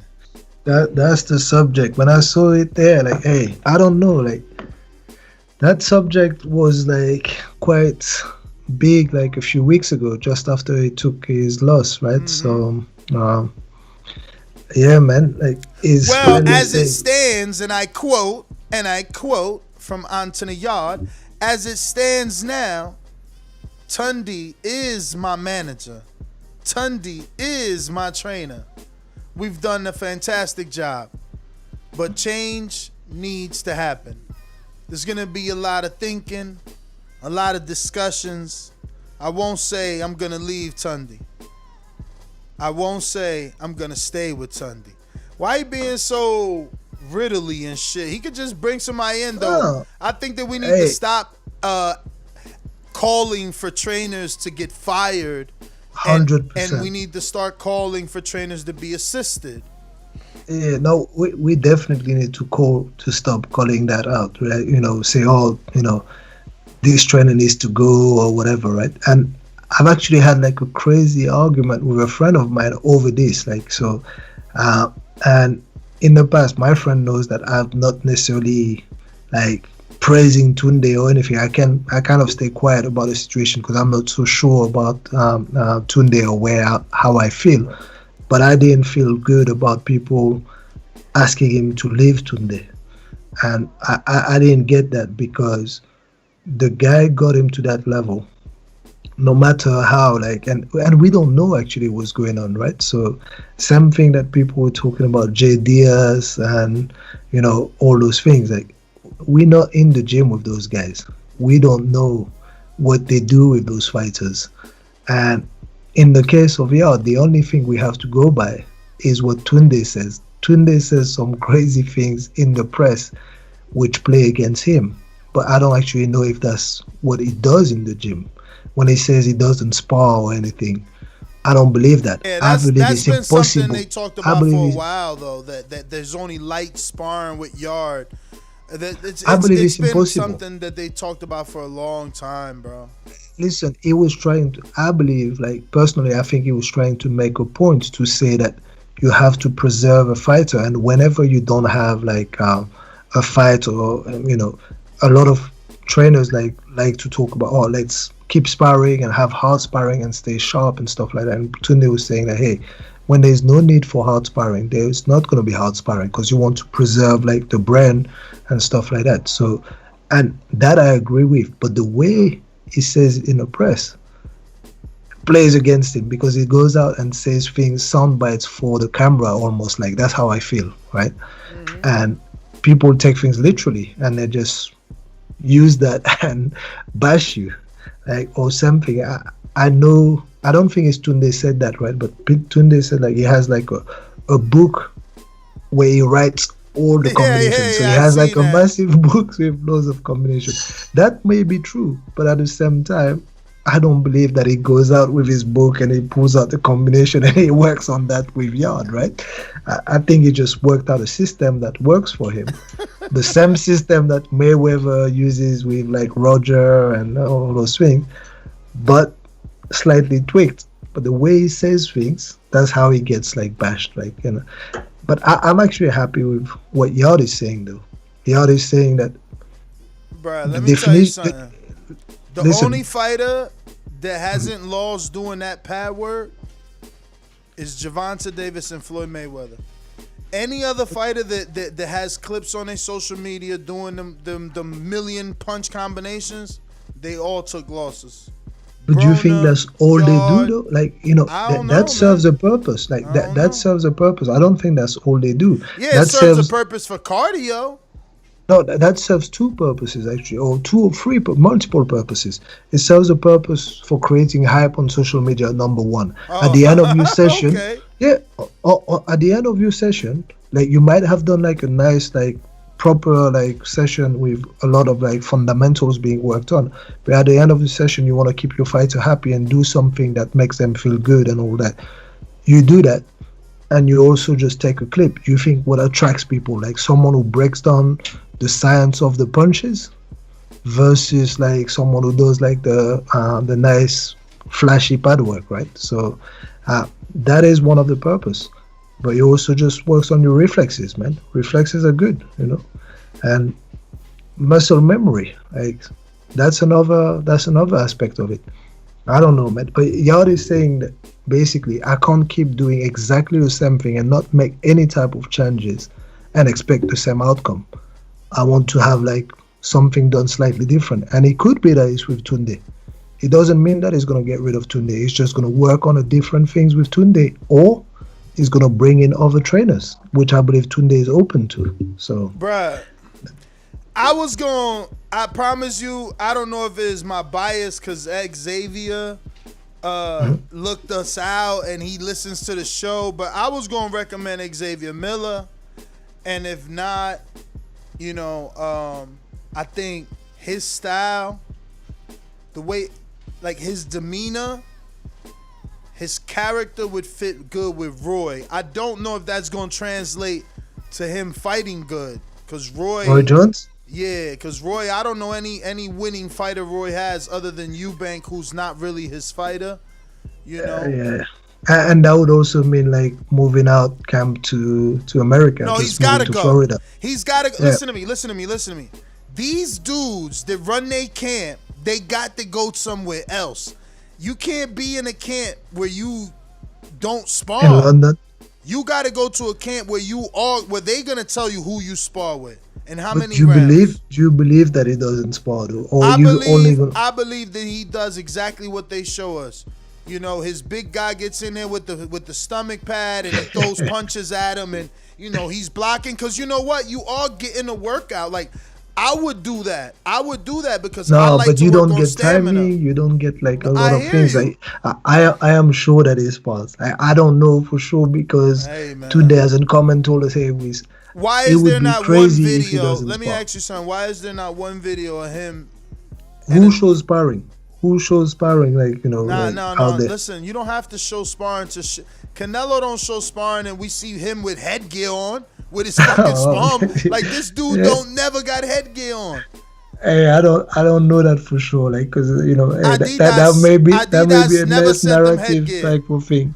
Someone needs to go on his Instagram to see if he doesn't have I'm about headgear. to check his IG. I never seen him with no Adidas headgear, and he's sponsored by Adidas. Hey man, like all I'm saying is that there are different things that he needs to work on. I believe, like, you know, I think that, you know, there's like distance and being able to punch whilst you're moving, something that he could be working on. Like it does very well, very explosive when his feet are planted. His waist movement is really good. His reflexes are really good. In my opinion, I've seen him lose against people that can just move well and then just keep that distance, take that half a step back, and keep him at the end of the jab. So that tells me that, you know, punching in bunches, not necessarily big punches, but then moving your feet as well as your hands as you're punching and getting in range, something that he could be doing more. But again, I don't know, like Tunde may be the man that allows him to do that, or like I said, another voice next to him. And you have to remember, Tunde is also his manager, right? So he don't spar, man. He got hundreds of clips of him getting beat up with the pads. Like he got a clip of Tunde. Remember that clip of Porter?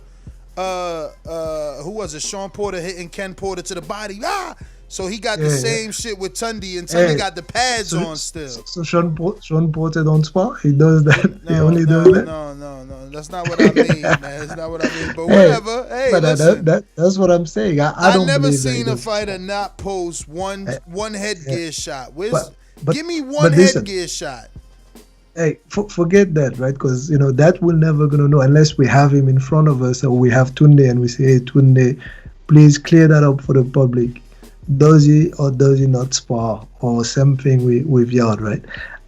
But it'll be crazy. And if he doesn't spar, then like that's crazy how he got that far without sparring. So that's good. But the one thing that he needs to change is the mental side of things also. Like have you heard his response on this?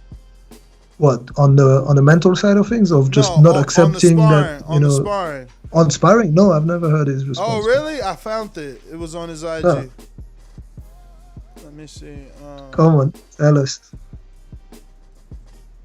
Send it to myself. I'll be shocked if he says that I never spar. You know, I'll be very, very shocked. Bruv, don't be mad. I won't be mad. Yo, Jesus, man. Jesus out here looking like a beast, though. Ramos, they fought on the PBC card, no? Oh, yeah. Over the weekend, right? Yeah. Oh. All right, here you go right here. Do he spar? There's always been that thing that, they don't spar. It's just nonsense, you know. All you gullible people that bought into it, or people that on my Instagram page saying, you should spar, that's why you didn't win the cover of the fight. It's all nonsense, you know. If you're a pugilist of boxing and you're... He said this is nonsense, so meaning that he does spar. I just want to pause it because I want IFL to get mad at us. You're a purist and you watch boxing, that's actually and you study boxing. Go back and watch old school trainers and old school fighters. Angelo Dundee never allowed these fighters to have wars in the gym, because by the time they get to fight night, or by the time they get 10 fights into their career, they're shot. They can't even think in the ring. So it's the same Danny Garcia, Angel Garcia thing where you don't beat up on the It's a champ. war. You don't kill the it's champ. war. You don't kill the But champ. you do spar. It's like have a war or whatever. But I don't know, man. Hard sparring, there may be views on it. I believe it's necessary at some points. Like maybe not like do it too much, but it is necessary to have like hard competitive sparring.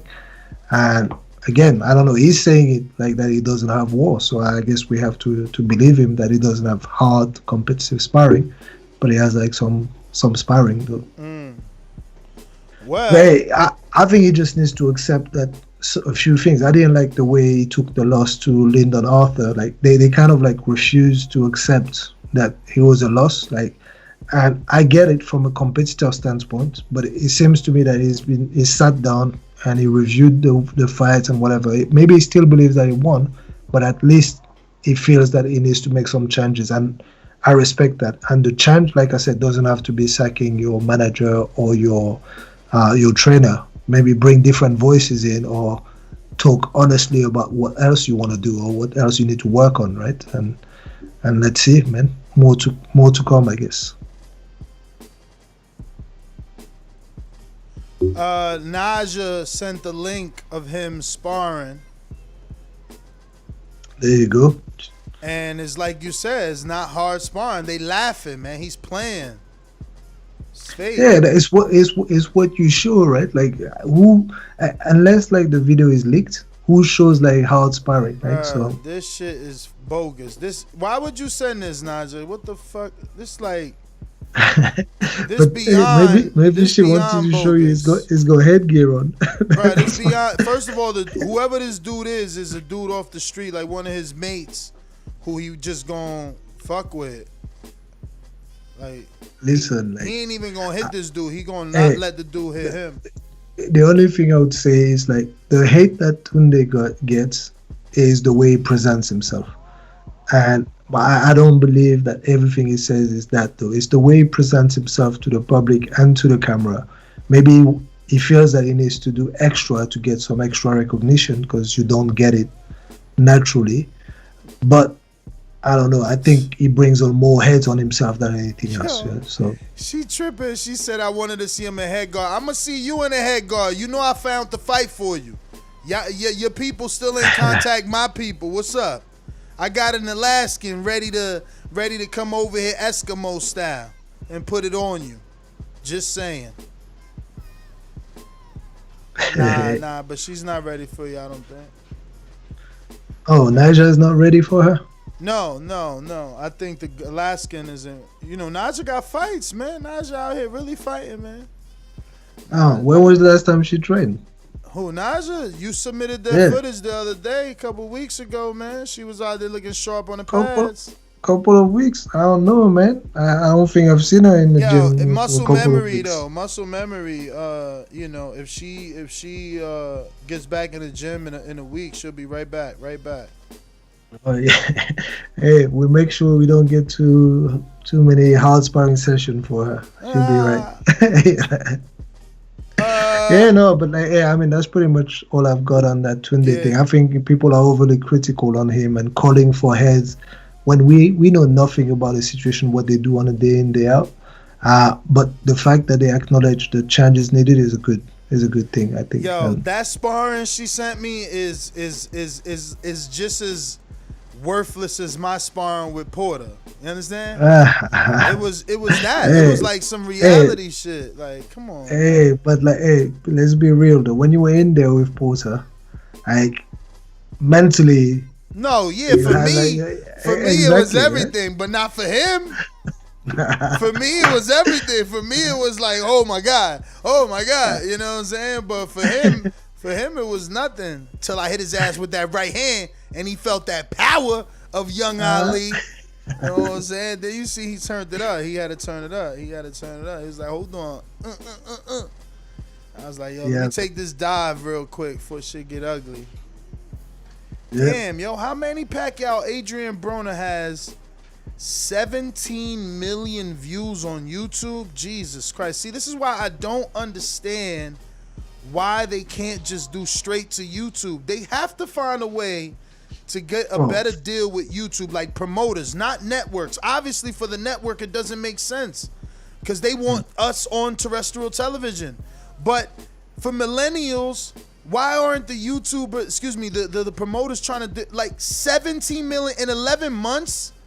In 11 months, Manny Pacquiao versus Broner has 17 million views. Dude, there's no more. I don't know. I don't know. Like YouTube is definitely one of the avenues, but we've seen that. Wasn't it like with Twitch, like the small promoters?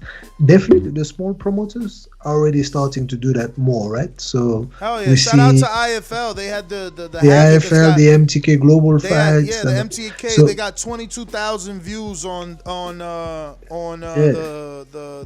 Melissa Parker fight. And we're going to have her on tomorrow at 9:30 a.m. Damn, I didn't put out that post. That's good. How about like the Raging Babe? Does she have a card on YouTube? She should do that. I don't know, man. I don't know what's going on with her. I've emailed her to see what was up with her card a few months ago, and I didn't hear nothing, in terms of positive moving forward with that card. So, yeah, I don't know. I mean, small promoters took a big hit, with that COVID. Like, it's not easy to put like a bubble together, man. Yeah. It's expensive, man. It's very expensive, and all like the cost of like testing people and all that. So small promoters didn't really put too many fights up, Looks that way, but let's open up these phone lines. That was the last topic. So, real quick word from our sponsors. These calls are brought to you by El Camino Electrical Services, experts in electric vehicle charging stations. For consultations and turnkey installation, visit us at elcaminoelectricalservices.com. Remember to rate us 5 stars on iTunes. Subscribe to youtube.com/theboxingvoice for the latest and greatest interviews with your favorite fighters.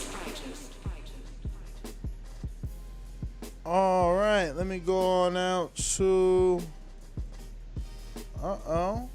We got Bama Bo in the building. Mayorga not only trying to block Lewis from getting into the ring, he once told us he knocked down a horse. Remember that? But the horse got up at 4.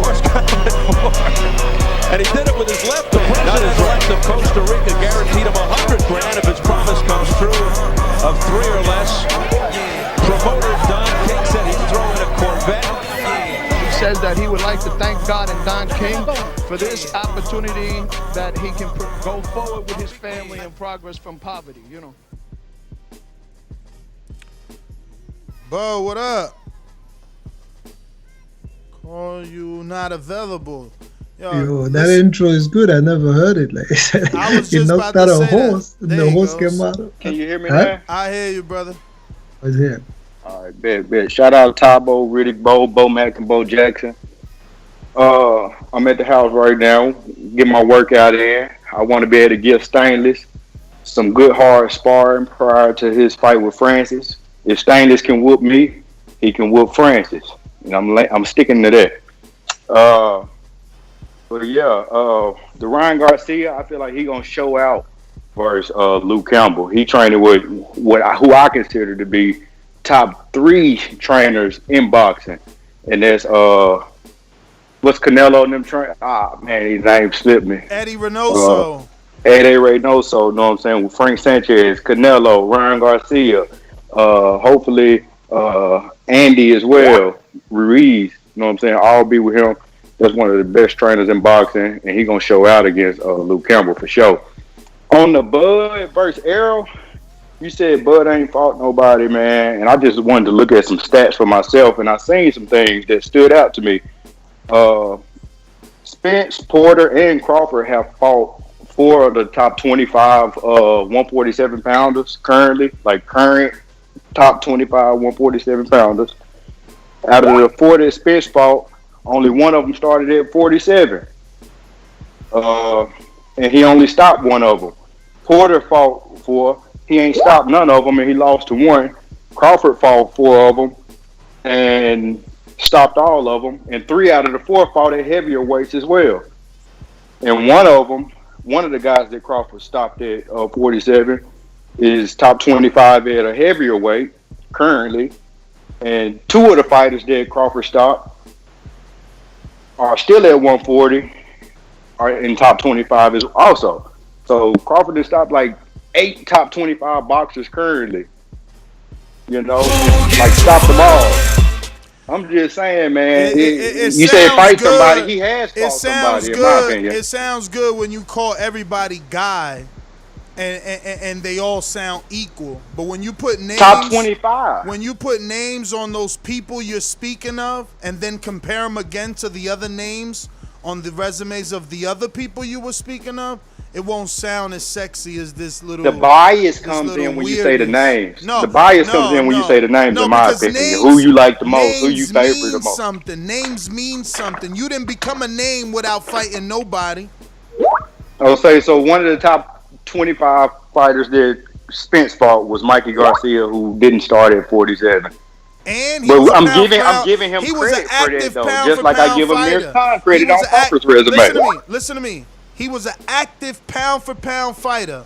He was on the list when Errol fought him. Show me somebody on a fucking pound-for-pound list that Crawford fought. I thought you said, what have you done for me lately? I'll wait. You said... No. I'm only bringing up Mikey because you did. You just said... You tried to say Mikey wasn't a welterweight. I'm telling you what he was then. Since y'all like y'all like the glorified pound-for-pound so much, let's talk about it when Mikey was there and Errol beat his ass. I was going off top 25. Now you're going off pound-for-pound, which is kind of biased as well. You brought it up. You brought up Mikey. I didn't say pound for pound. You brought up pound for pound. I brought up Mikey. You brought up pound for pound. Absolutely, I'm gonna bring up pound for pound because you try to bring up Mikey in conversation as to say he was small. You say, he fought him. He wasn't even a welterweight. Why are you triggered, Nestor Gill? I came from an unbiased standpoint. This what I do. Just called out the stats. That's what I do. Because I want to see the fight happen. I ain't triggered. I'm passionate about what I do, and I see that you tried to paint a narrative by changing the people name to guys. When we all name God, we sound the same. When we all name God, we sound the same. Damn, Skype restarted on his ass. He gonna think I did that now. Man, Bo, one of the best color, man. Like, none of y'all voted for him though. Oh, wait, was he nominated? Nope, he wasn't nominated. Actually, I don't think he calls that. I don't think he calls that much, though. He's very active on Patreon, though.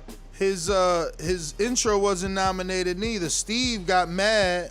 He said it's rigged because his intro wasn't nominated. I'm like, bro, they gotta nominate I ate burgers, I ate Burger King, and all that. They gotta nominate you. Man, why do people get mad though? It's nomination, man. So I'm telling people, it's your peers, man. And you see, that's what they need to understand. Look, some of these dudes mad they're not getting Caller of the Year, and it's like, yo, your peers vote you. So your peers ain't gonna vote you into the Hall of Fame, man, if you ain't fighting the right people, man. That's all you need to know. Cotto ain't even make it, man. Cotto didn't even make it first ballot. But guess what Ward did? He went through the Super 6. He fought all the dudes. I told you, there's a lot of people that don't make it first ballot, man. Man, well, now we see. You got to do more. You got to do more than just fucking unify some titles with some dudes we never heard of, man. No, I don't know about that, man. There's loads of lower weight fighters that make it first ballot, right? Like, some of the Thai fighters and all that, purely based on number of wins, unification, number of defenses and stuff like that. So, yeah, man. You don't know. Skype back on? Almost. Pulling, queuing it up. Yeah, man. It's hard to make first ballot. That discussion was interesting, though. I got in touch with Andre Ward made it. Yeah, I got in touch with someone at the ring, like someone who actually votes, and then we exchanged loads of emails on criteria, all those things. So that was pretty interesting, man. What was the criteria? Speak. I mean, so you get nominated by writers, every year they just review the eligibility criteria, now it has changed, like, to 3 years since you retired. So someone just looks at that and see if you're up. If your name is there, you gotta get 80% of the votes or more to be considered first ballot straight away. And then it really depends who you have in your class that year for you to make it, right? So, and generally you don't have more than 3 people that make it for one category per year, right? So that means that it's tough, man. Like, you get like a whole class and only 3 will gonna make it, man, for a specific year. And that's how people like Cotto didn't make it, man. That's what I've been trying to tell these dudes for a while now, man. That their favorite fighter won't make it based off that. But Bo, I'm sorry, Skype restarted. What's up? Yeah. That's all I had. Yeah, you sounded triggered, man. Whatever. You hear me? Whatever. You sounded triggered. Like, you gotta pick. You know what I'm saying? You don't want to see the fight? Who? What fight? Who? That Al. What fight? The Spence Crawford fight. Yeah. I'm saying he has fought just as many top 25 fighters. And mind you, he did it in 2 years. Dog, don't nobody care who you fought if it ain't the people we want you to fight, man. Exactly. So I don't care who Spence fought. I want him to fight Terence Crawford. Alright, for the same reasons that you ain't getting Crawford, we ain't getting Spence. You get it? You know what? I'll be honest. I hope they never fight, and I hope they shit on the fans and they shit on each other. And if they do fight, I hope they knock each other out. Listen. In Scorsese voice. Now, do you like that? Do you like that better? Nah, because if they don't fight, he gonna end up fighting Canelo. That's the only reason he won't fight him. So you shitted on every single fight when fighters moved up 2-3 weight classes, and now when Spence finna do it, you wanted to do it because he's fighting your favorite fighter, who you know gonna stop him. See, narrative Bo is selectively taking out the fact that I didn't shit on Canelo for moving up 2 weight classes.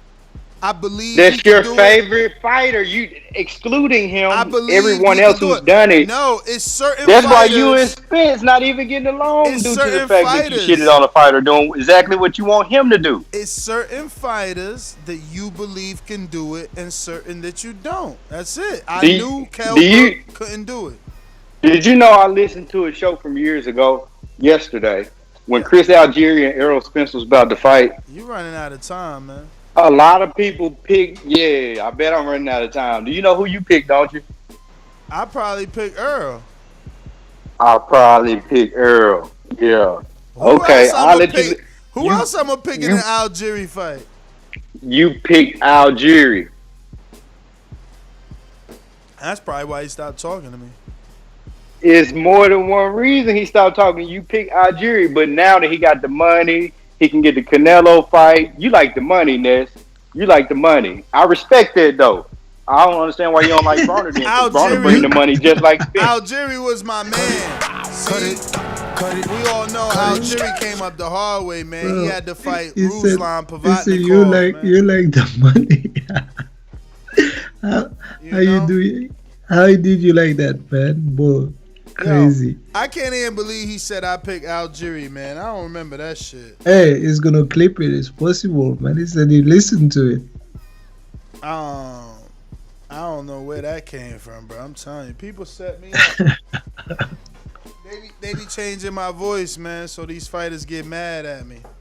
That's what I'm saying. OTKP, Algieri over Spence, get out of here. Nobody don't believe that. But back then maybe it's believable, man. What? Like, what year did they fight? Bruh, I don't know, but Spence had to have fought Algieri after Khan. No, I don't know. He definitely didn't fight him before he went out to fight Brook. There's no way I picked Algieri to outbox fucking Errol. He would have. Like, maybe you've seen Algieri, like, off like a Ruslan. You've seen him like doing certain things. Listen. Ruslan gave him hell. He got out of there tooth and nail.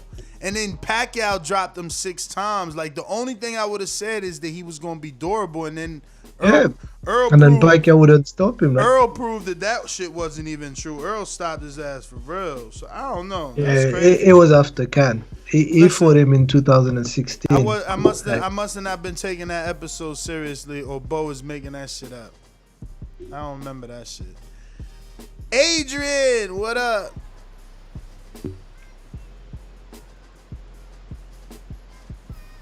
No rowing.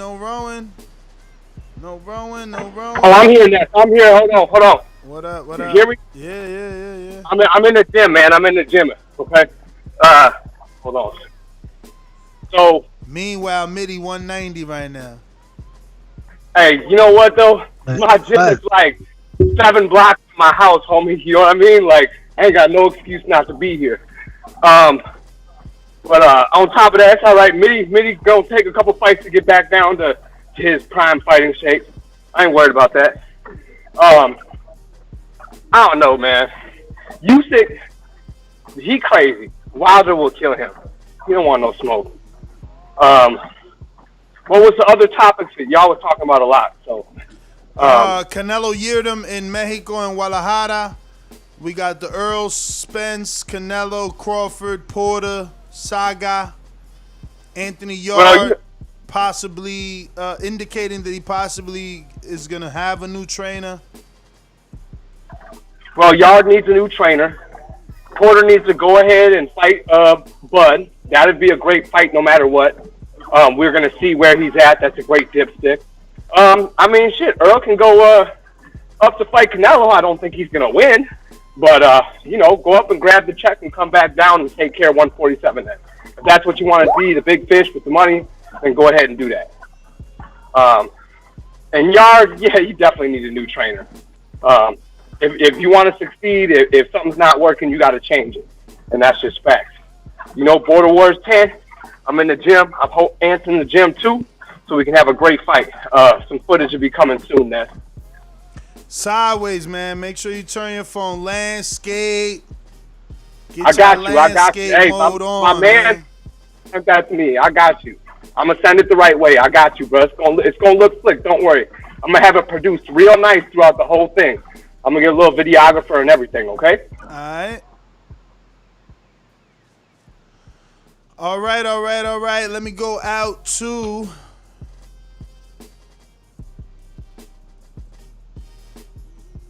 the champ is here. The champ is here. Black belt, WON green. I'm king. Undisputed GOAT, TBE. And you can catch the news first on TBV. Voice of the people now let me speak. Scientists of the sweet, BOXING. Yo, TBV, what's good? What up? Yo, happy Sunday, Ness. Coach Mitty, appreciate you hanging out with us. I know it's later over there. So it's like 12 over there now. Oh, it's 2 o'clock. 2 a.m. Oh, that's even worse, bro. Appreciate you staying up with us, man. All day on that. All right, so I saw, the deadline is the 31st. For entry for Border Wars, but I ain't seen no link. Is it open on boxingvoice.com now? Nah, Stainless, you just cash at me. Oh, okay. Text me, let me know what it is so I can send that to you. I ain't playing, I keep telling you. I go to the gym Monday, like I say, they ain't let me spar yet, but I can at least hit the heavy bag or something so you can see something. You know what I'm saying? Send you some kind of footage. Stainless, you never sparred before? Not with gloves on, no. Not with gloves on, okay. In Detroit, we call it slap boxing. Like it's like you slap to the face, but you punch to the body. Yeah. You know what I'm saying? All right. Or snot boxing, you know what I'm saying? But not with gloves on. So that's why I'm trying to get it in. We got another 2-3 months. I got gloves already. You know what I'm saying? They got other gloves there. Yo, it's actually not 2-3 months. Anybody know a good countdown event app that counts down the amount of days left? It's definitely not 3 months. You're still talking 2 months, bro. Anybody know one? You know what I'm saying? It's 28 days in February, bro. Yeah. So you talking at least 2 months right now. You know what I'm saying? Like, trust me, I'm with it, bro. I'm not playing right now. Like, it's it's cool. I got you on that. To Bo, like I said, I'll be at Fitness 1440 over on Harding Place tomorrow. I got that VIP, so you can come in as my free guest, man, and we can get that. We can train together, and we can spar together too. You know what I'm saying? Because you at 175, I'm at 173, 174 right now. So with that holiday weight, so let's get it, bro. As far as the topics, man, I agree with Adrian and probably everybody else. Yarde need a new trainer.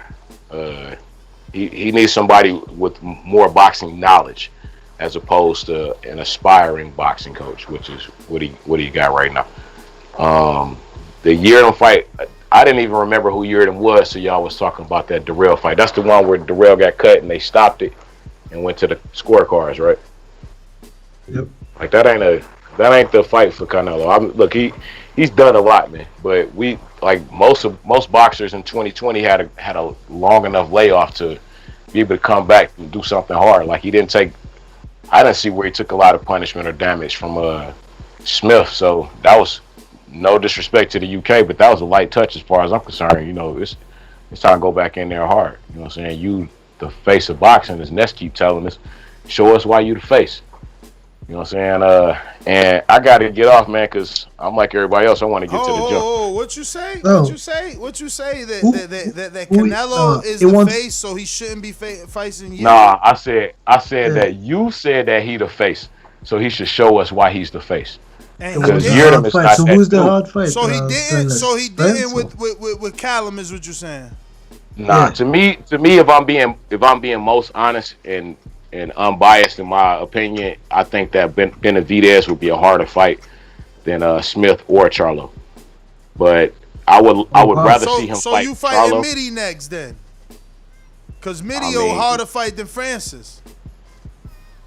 Well, the guy I got in mind next, he's already had a few fights. Exactly. You know what I'm saying? Exactly. And he's undefeated too. So it's not like the next guy won is a light cut. But he ain't Mitty because Callum Smith was undefeated, but he wasn't good enough.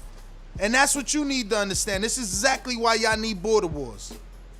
I don't agree with you because you talking about 1-2 fights in. We talking about a guy that's 40 wet. We'll see. You know what I'm saying? So like I say, show us why you the face. You know what I'm saying? If you the face, you don't need no light touches, right? Because you the man. So you think Spence is a good fight? Stainless? Spence Canelo? No, I don't think Canelo doing to Spence what Spence did to Mikey Garcia is a good idea. Like, let's see some tough fights, man. It's 2021. 2020, everybody got a good layoff and got some, for the most part, got some light touches or got some decent fights. Now, I'm not trying to call him like I'm a guy that's been in there because obviously that's what I'm training for right now. But let's be honest, man. It hasn't really been a heavy or a high traffic year of boxing. Even guys who fight 2-3 times a year have only fought once this year. So next year should be a good time for everybody to get it in and go hard. You know what I'm saying? Like we've paid for the okay fights and the fights that we didn't really want to see, but we just accepted because we ain't had a good year of boxing. Like, if we going hard in 2021, then go hard because I'm shaking it next year. You know what I'm saying? And I'm gonna show y'all with the Francis fight. And after I beat Francis, the next name I call out, y'all gonna be like, whoa. And then who knows? If I beat the shit out that dude, like I plan on beating the crap out of it. If I beat the crap out of that dude, like I plan on beating the crap out of Francis, then who knows? Maybe I will call out Mitty in my third fight. But watch me. That's what I'm saying. You ducking if it ain't Mitty. Stainless, like quick one. What city you from? Because you said like you're in a city where they had the explosion, right? Yeah, I'm in Nashville. Like the car bombing. Yeah. In Nashville. Yeah. All right. Cool. I just wanted to know because that's cool. Hey, I heard everything is good. Like everyone is safe, so that's all good, man. Yeah, it was. If I'm being honest, man, for anybody that don't know, it happened in the middle of the night, like 1-2 o'clock in the morning. Right before it went off, there was a recorded message that repeated for everyone to clear the area. So only the police were there at the time, and they were clearing any buildings around there. So as far as I know, no one was hurt or injured. It was only property that was damaged. Like I say, it happened right in front of the Hooters that my daughter works at. So, I'm just happy that unlike most nights when at that time she would be there, because it was a holiday she wasn't. You know, and I just stopped working in that area a few months ago. So, you know, I've got in contact with all my friends who still have phone service, you know. So, you know, this, like I say, 2020 just been that year. So crazy year, man, crazy.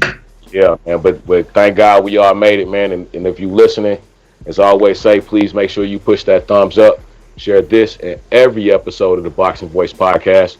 This is TBV for life. And if you ain't on Patreon, that's because you stupid. Shout out to El Camino. Oh yeah, Ness, you probably did pick Algieri because you wasn't an Errol Spence fan when Errol Spence was around the time Errol Spence was fighting Algieri. You not only wanted some more than what have you done for me lately, but you was talking about how he was bringing Algieri up from 140. So you wasn't a Spence fan at all like that back then, bro. You might want to rewind them tapes. I mean, it probably was because you know, I was said it sarcastically, you know, knowing that he was bringing Algieri up. But I mean, look, it is what it is. 76 days, champ, for you to show us was what? What's good?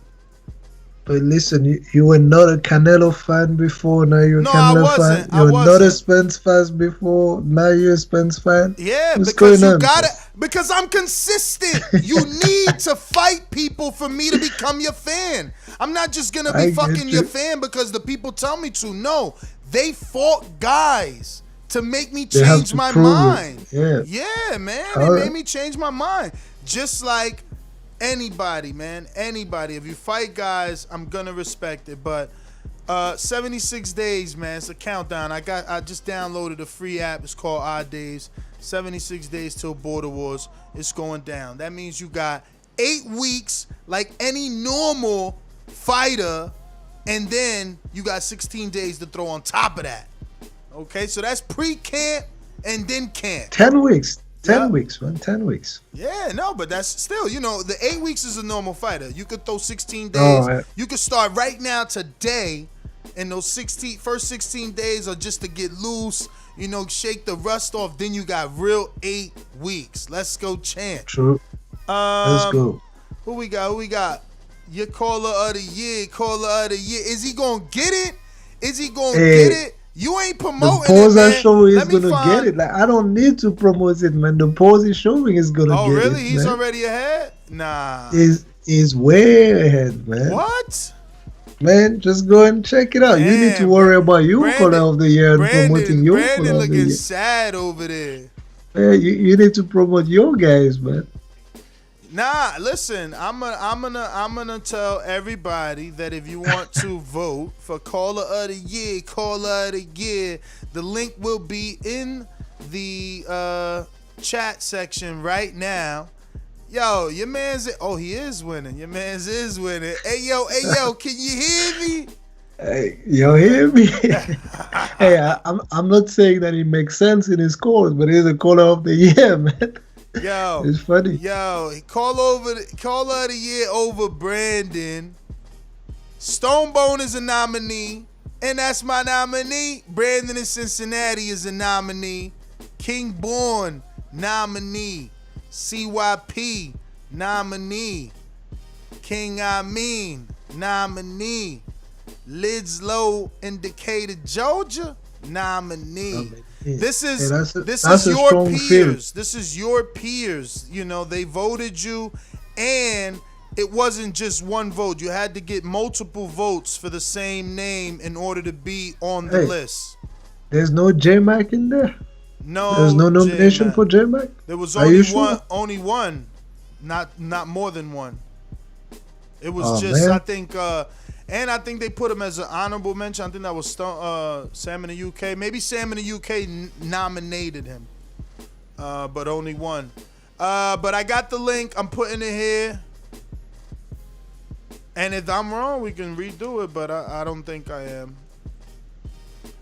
So it's in the chat for those that haven't voted. And in the meantime, let's go to Brooklyn. When you see old dirty bastard form a position like that, then you know that I'm getting ready to bust your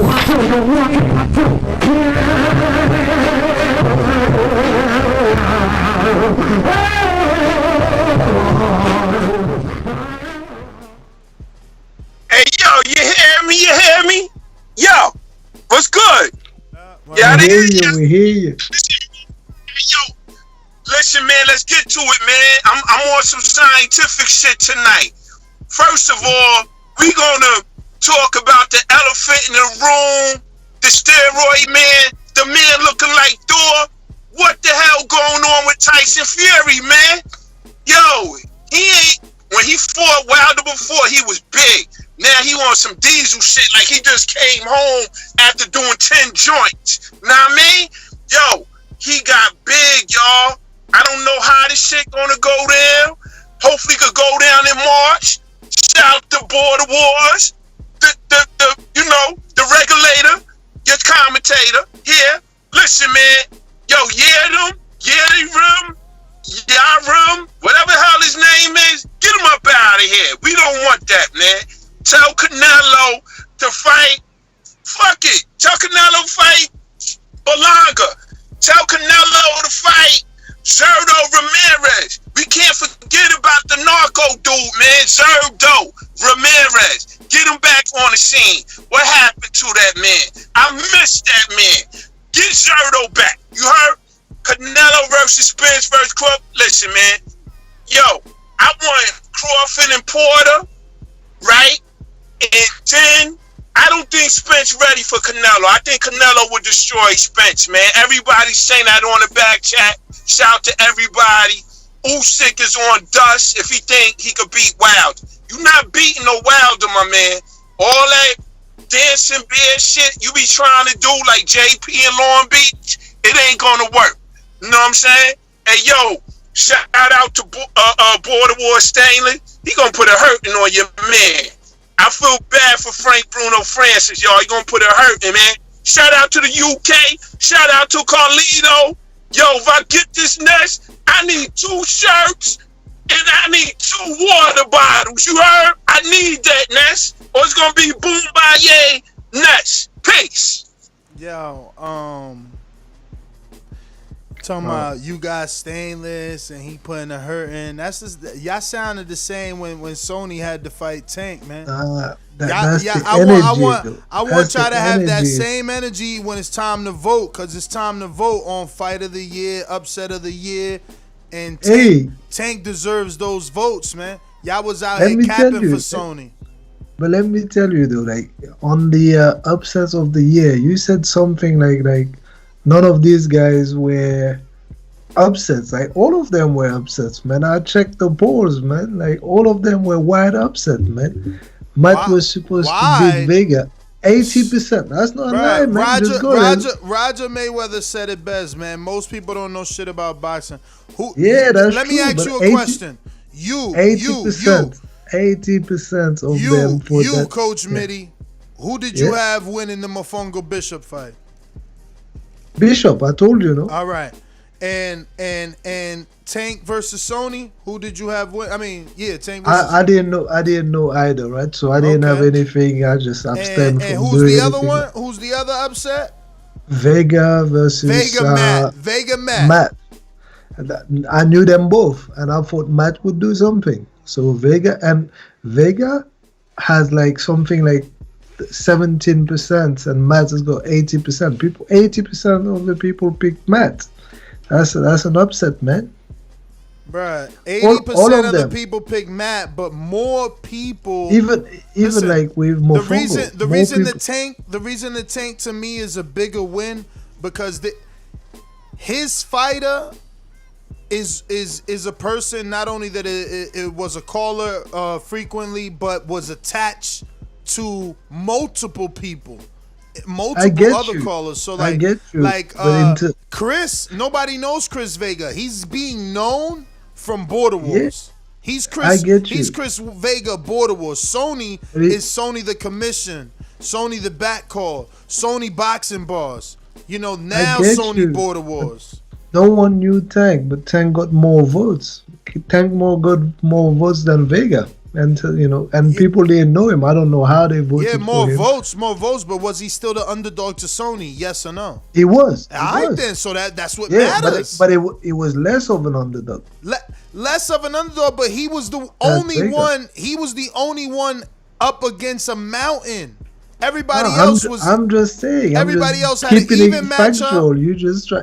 You told them that the other guys were favorite. They were not favorites. Favorites the to poll win. shows that they were not favorites. Oh well, yeah.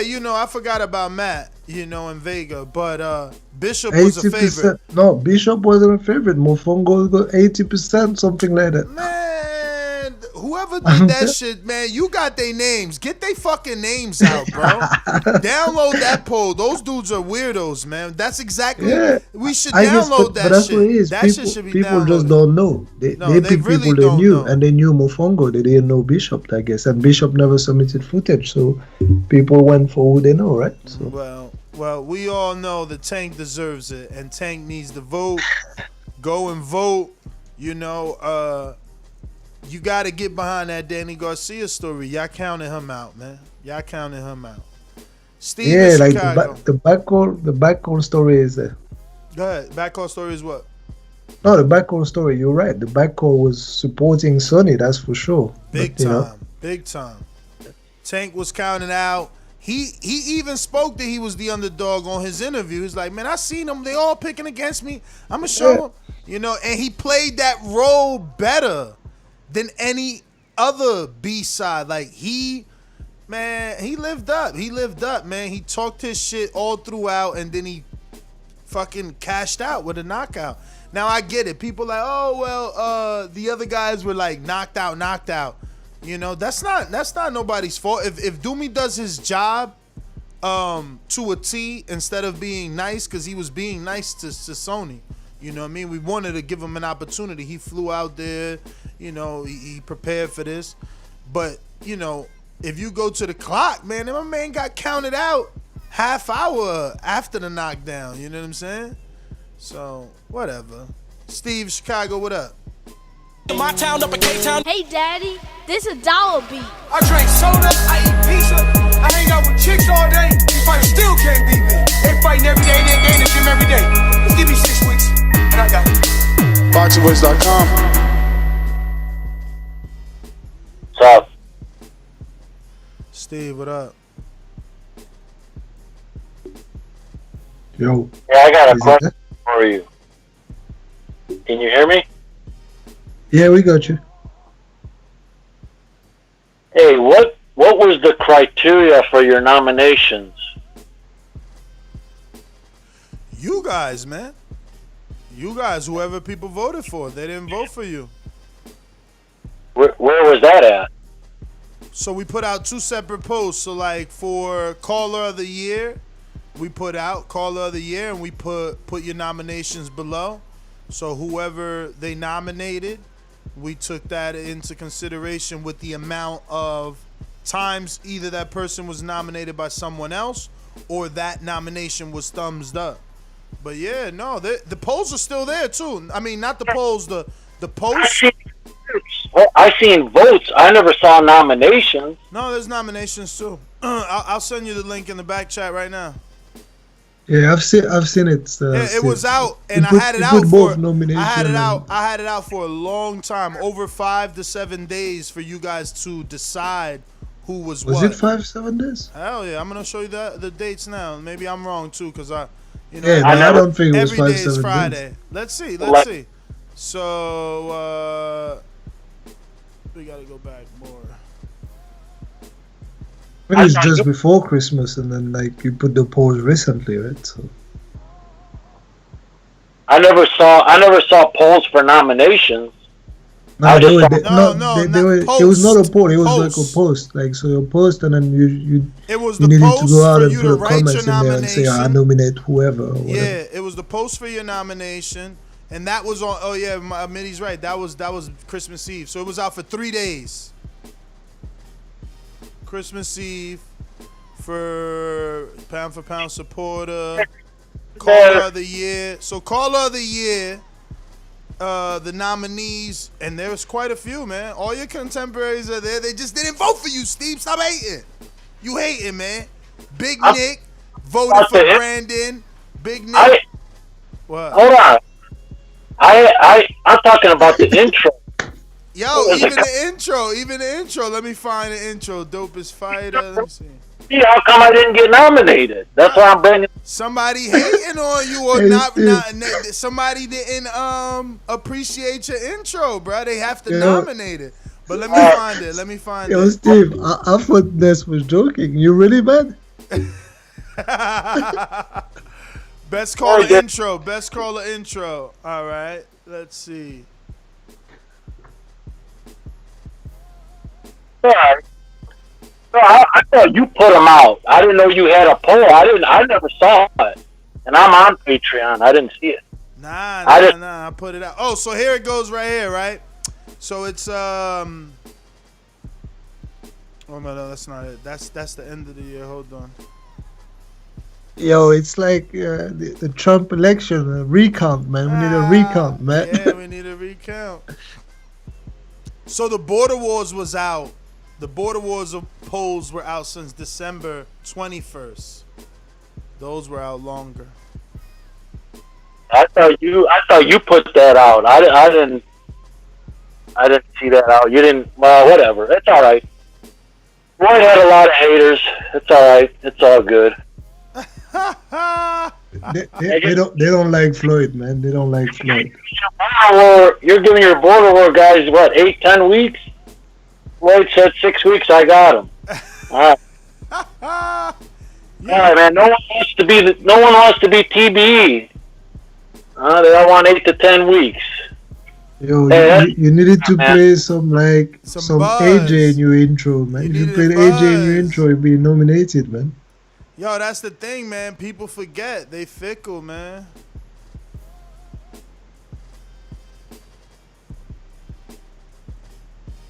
Let's see. Show and post for best caller intro.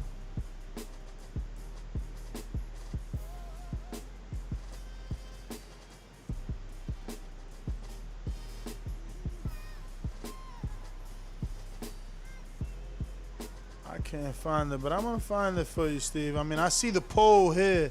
I think it's under the other one, then under end of the year awards. Let me go to Stone Bound.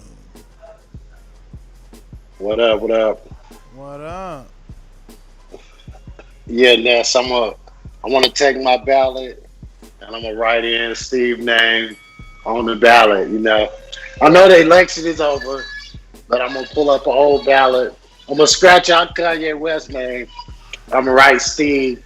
We're gonna vote for Steve, man. Everybody, we vote for Steve.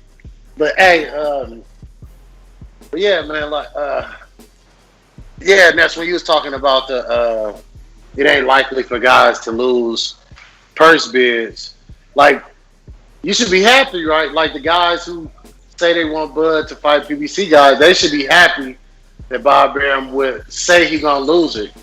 And to me, when I listened to it, he didn't say he was going to lose it. He said, I'm willing to pay Sean Porter $1 million because I already got to pay Terence Crawford $4.5 million. So in reality, the purse bid would be 5.5. So, and break that down to 75%. So, hey, if PBC want to pay a little more, get Sean Porter $2 million, they can buy the fight for $8 million. That'll give Bud $6 million. And give Porter $2 million.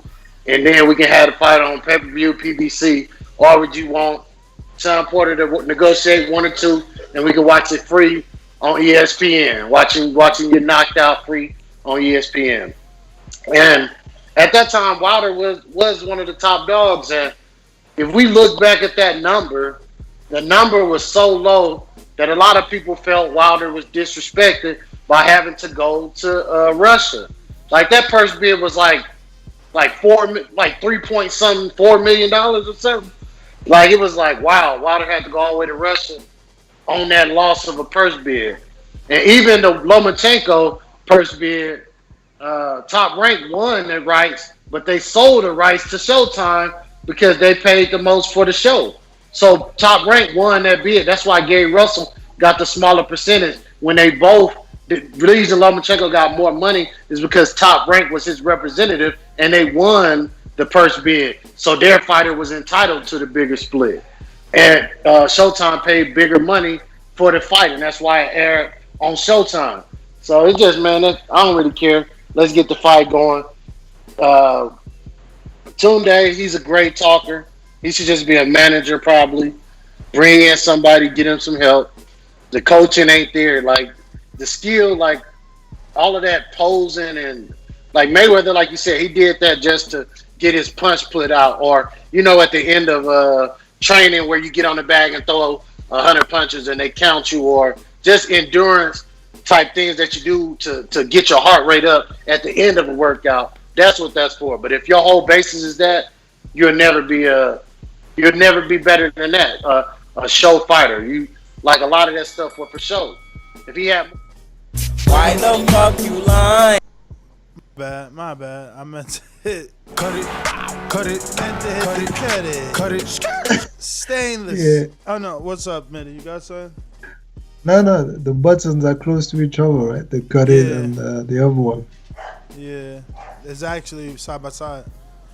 And the bell, so it's like the lion, cut it, and the bell, all on the same line. Big Drew, East LA, what up?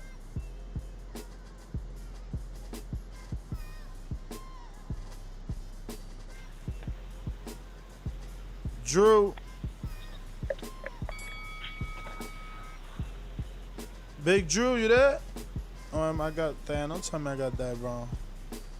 I usually don't. Let me see. Is he not listening?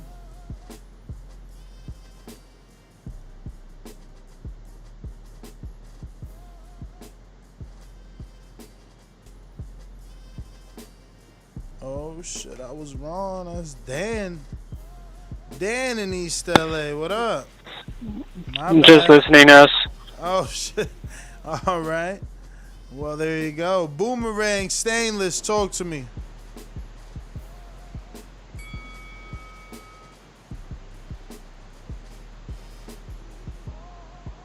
Stainless in the gym. Stone Bone He said, is on you. yeah, he said he had to go. His first call. oh, yep. Yeah, Stainless down there getting ready to try to hurt your buddy, man.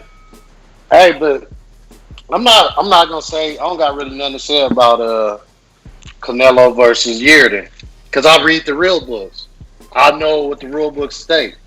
Rule books state if you win a vacant title within your next fight or 6 months, you must fight the mandatory challenge. If you beat a champion, then you get a year, so you can have a voluntary, or you can get 2 voluntaries, or whatever you can do, as long as they agree to fight within a year. So once he won that belt, there was nowhere around. Either he vacate or become a franchise again, or he got to fight Yildirim. So I don't want another franchise title. I don't want him to vacate. So fight Yildirim and then go for a unification at 168. I'm like Mitty. I want the same thing for Bud. I want the same thing for 160. I want Charlo to fight Andrade and Golovkin, or all of them dudes to fight. And I want now Canelo to fight Yildirim and Plant and all these guys. And I want Bud Errol to fight. And then I want Devin. I just got the same energy all the way down the line. So Canelo got to handle this business unless we want another franchise type situation. And then Benavidez winning the belt again. And then just defend your title like you supposed to. I thought we wanted guys to fight their mandatory match. You know I'm going to stick to that. So I'm going to defend Canelo and fight his mandatory. That's all I want. I wanted Charlo to fight Canelo. I wanted Devin Haney to fight Loma. So all these guys, listen, I might not have wanted to see Kavaliauskas. Like a lot of people, I want to see Sean Porter. So I want these mandatories to fight the champion. And I'm going to keep the same energy all the way around. And Wilder stopped Usyk, man. Wilder will stop Usyk. Let's stop playing. He's a nice ballet dancer. I don't know about the boxing, man.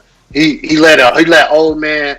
It ain't this post-war Chisora, post-World War II Chisora. World War II is like 1940 something, man. And we talking about Chisora like it's still a war going on. So I'm gonna catch y'all later, man. But let's keep the same energy, man. Fight your mandatory. That's what Canelo got to do.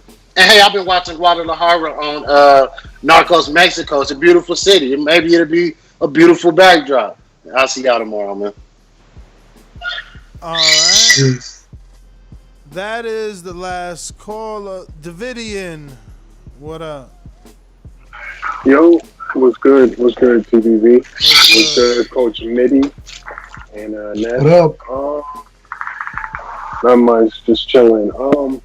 I mean, as far as Canelo, I don't mind the Yildirim fight because, you know, like the last caller was saying, that's his mandatory. But after the mandatory, I'm hoping we see some, like you said, he wants the champion. So please, you're gonna have to fight somebody. Don't find another Yildirim and pick him out of the lineup and say that he's sweet, because that's not gonna work. So, you know, just Canelo doing his thing, but I don't have no problem with that Yildirim fight. But hopefully after that he fights somebody, you know, that's a champion, whoever it is. But at 168. Who else were y'all talking about? I mean, the Yarde thing, I've seen Yarde supposedly spar, but that's not really, is that sparring? Because I've seen him with the dude, the black dude comes out, they start giggling, and I don't know about my man Yarde. I've seen pillow fights go harder than that, so I don't know. I don't know what he doing. I don't know what they smoking over there, but I don't know. That's my call. God bless y'all. All right. That was pretty funny though. So that's everybody. Catch us on the next one, mañana. Actually, Jay just slipped in. What up, Jay?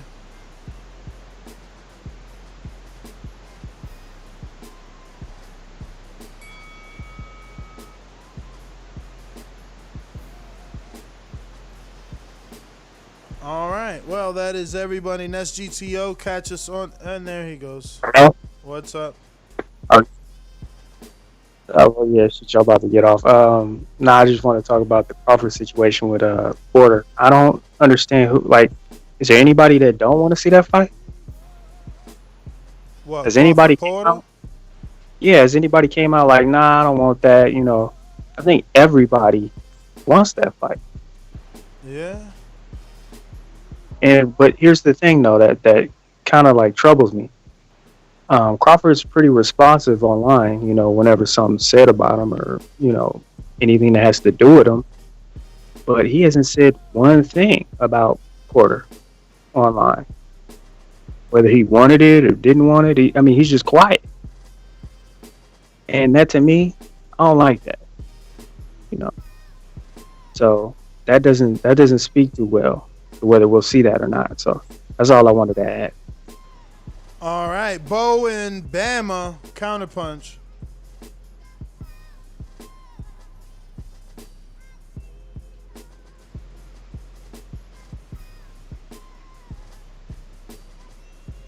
Yeah, can you hear me? Yep. Yo, hey, what was the dude that was calling out Devin Haney earlier this week? Michael Williams Jr. and Michael Williams Sr. They trained by Roy. Yeah, I was telling, when I talked to him, when I sent my super chat, I was speaking the truth, and I made sure I said brother at the end. But as soon as he had to respond, he was saying nigga, you know what I'm saying, trying to shine on me. But obviously he don't listen to the show, and if he did, he would know that what he talking about ain't even logical, and he would take a fight against somebody more in his with a resume like his, or go sign up to fight Elvis Rodriguez. Go do something like that. Then ask for Devin. But you can't be asking for Devin and you beating up the gas station guy. You know what I'm saying? Dude tripping. You know what I'm saying? And that's the truth. I got friends on undercards of the fights he be doing and whatnot, and those dudes ain't got no wins. They fresh out of jail. They my friends and all, but they not good boxers, know what I'm saying? So that's that on that. And as far as border wars go, Stanley's not going to come up there and not be good without me letting that be known before. So like I said, he going to have to spar me within the last couple of weeks, like how Dervinchenko sparred your boy. What's your boy name? Kashai Elliott. Yeah, I'm coming in as Kashai Elliott. Know what I'm saying? I ain't got no fight coming up. I'm coming in there so he can get some sparring against somebody who's gonna give it all they got. I'm trying to make a name off of him as well. And if Stainless, like I said, if he get the best of me, or if he can even hang with me, because I'm coming in shape. I'm in shape now. I'm gonna be in better shape when I spar. If he can hang. Cut it. We'll see. Stainless style like he gonna get an injury before the fight because of this guy. Man, like Bo, like that's the first time I hear him talk about border wars, like sparring and everything. Like, why you haven't signed up for all that time? He always talk about it. He the one does the list with few. Yeah, I know he does the list, but that's the first time I hear him saying that he's gonna spar someone and then he's gonna sign up for the next one, man. I think he asked me once, like, that he might sign up for like 168 or something like that. Ooh, 168. Or I think he said he can't sign up because he takes it too serious. One of the two. Oh, okay. But I guess not, because if you gonna spar with Stainless, I guess I don't know. That would be good to have like a new addition in the Border Wars family, man. Like as a fighter, not just as like. Look, his competitiveness is coming out. He want a piece of Bo in the future. No. Bo's a good guy, man. Let me get to Hawk in Maryland.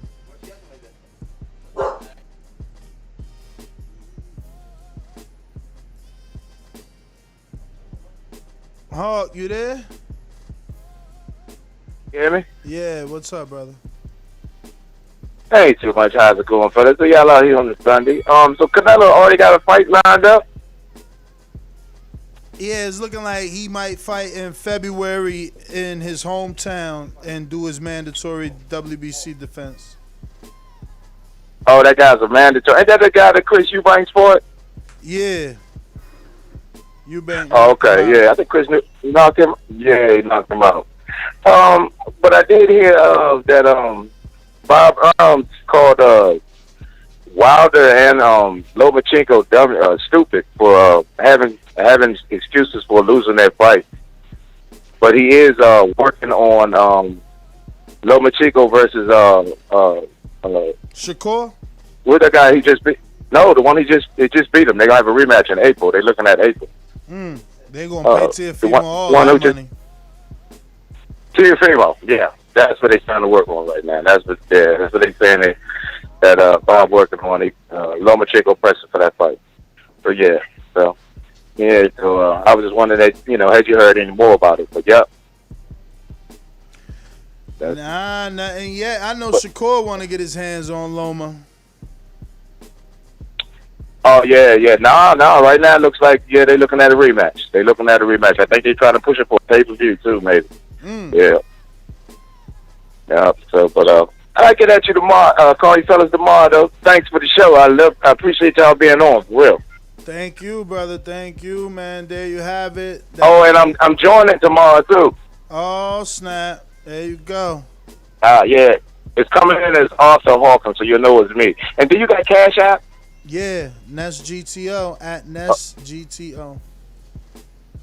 Okay, got you. I'll do it tomorrow. All right. Mitty, man, I know it's late over there for you. Have a good night. Ladies and gentlemen, thank you for tuning in. It's been another episode of TBV. Don't forget to hit that thumbs up button, future, present, past. Subscribe to the YouTube channel. We're going to be live tomorrow morning for your commute to work at 9 a.m. Catch us on another one. Tell a friend to tell a friend. Peace. Peace.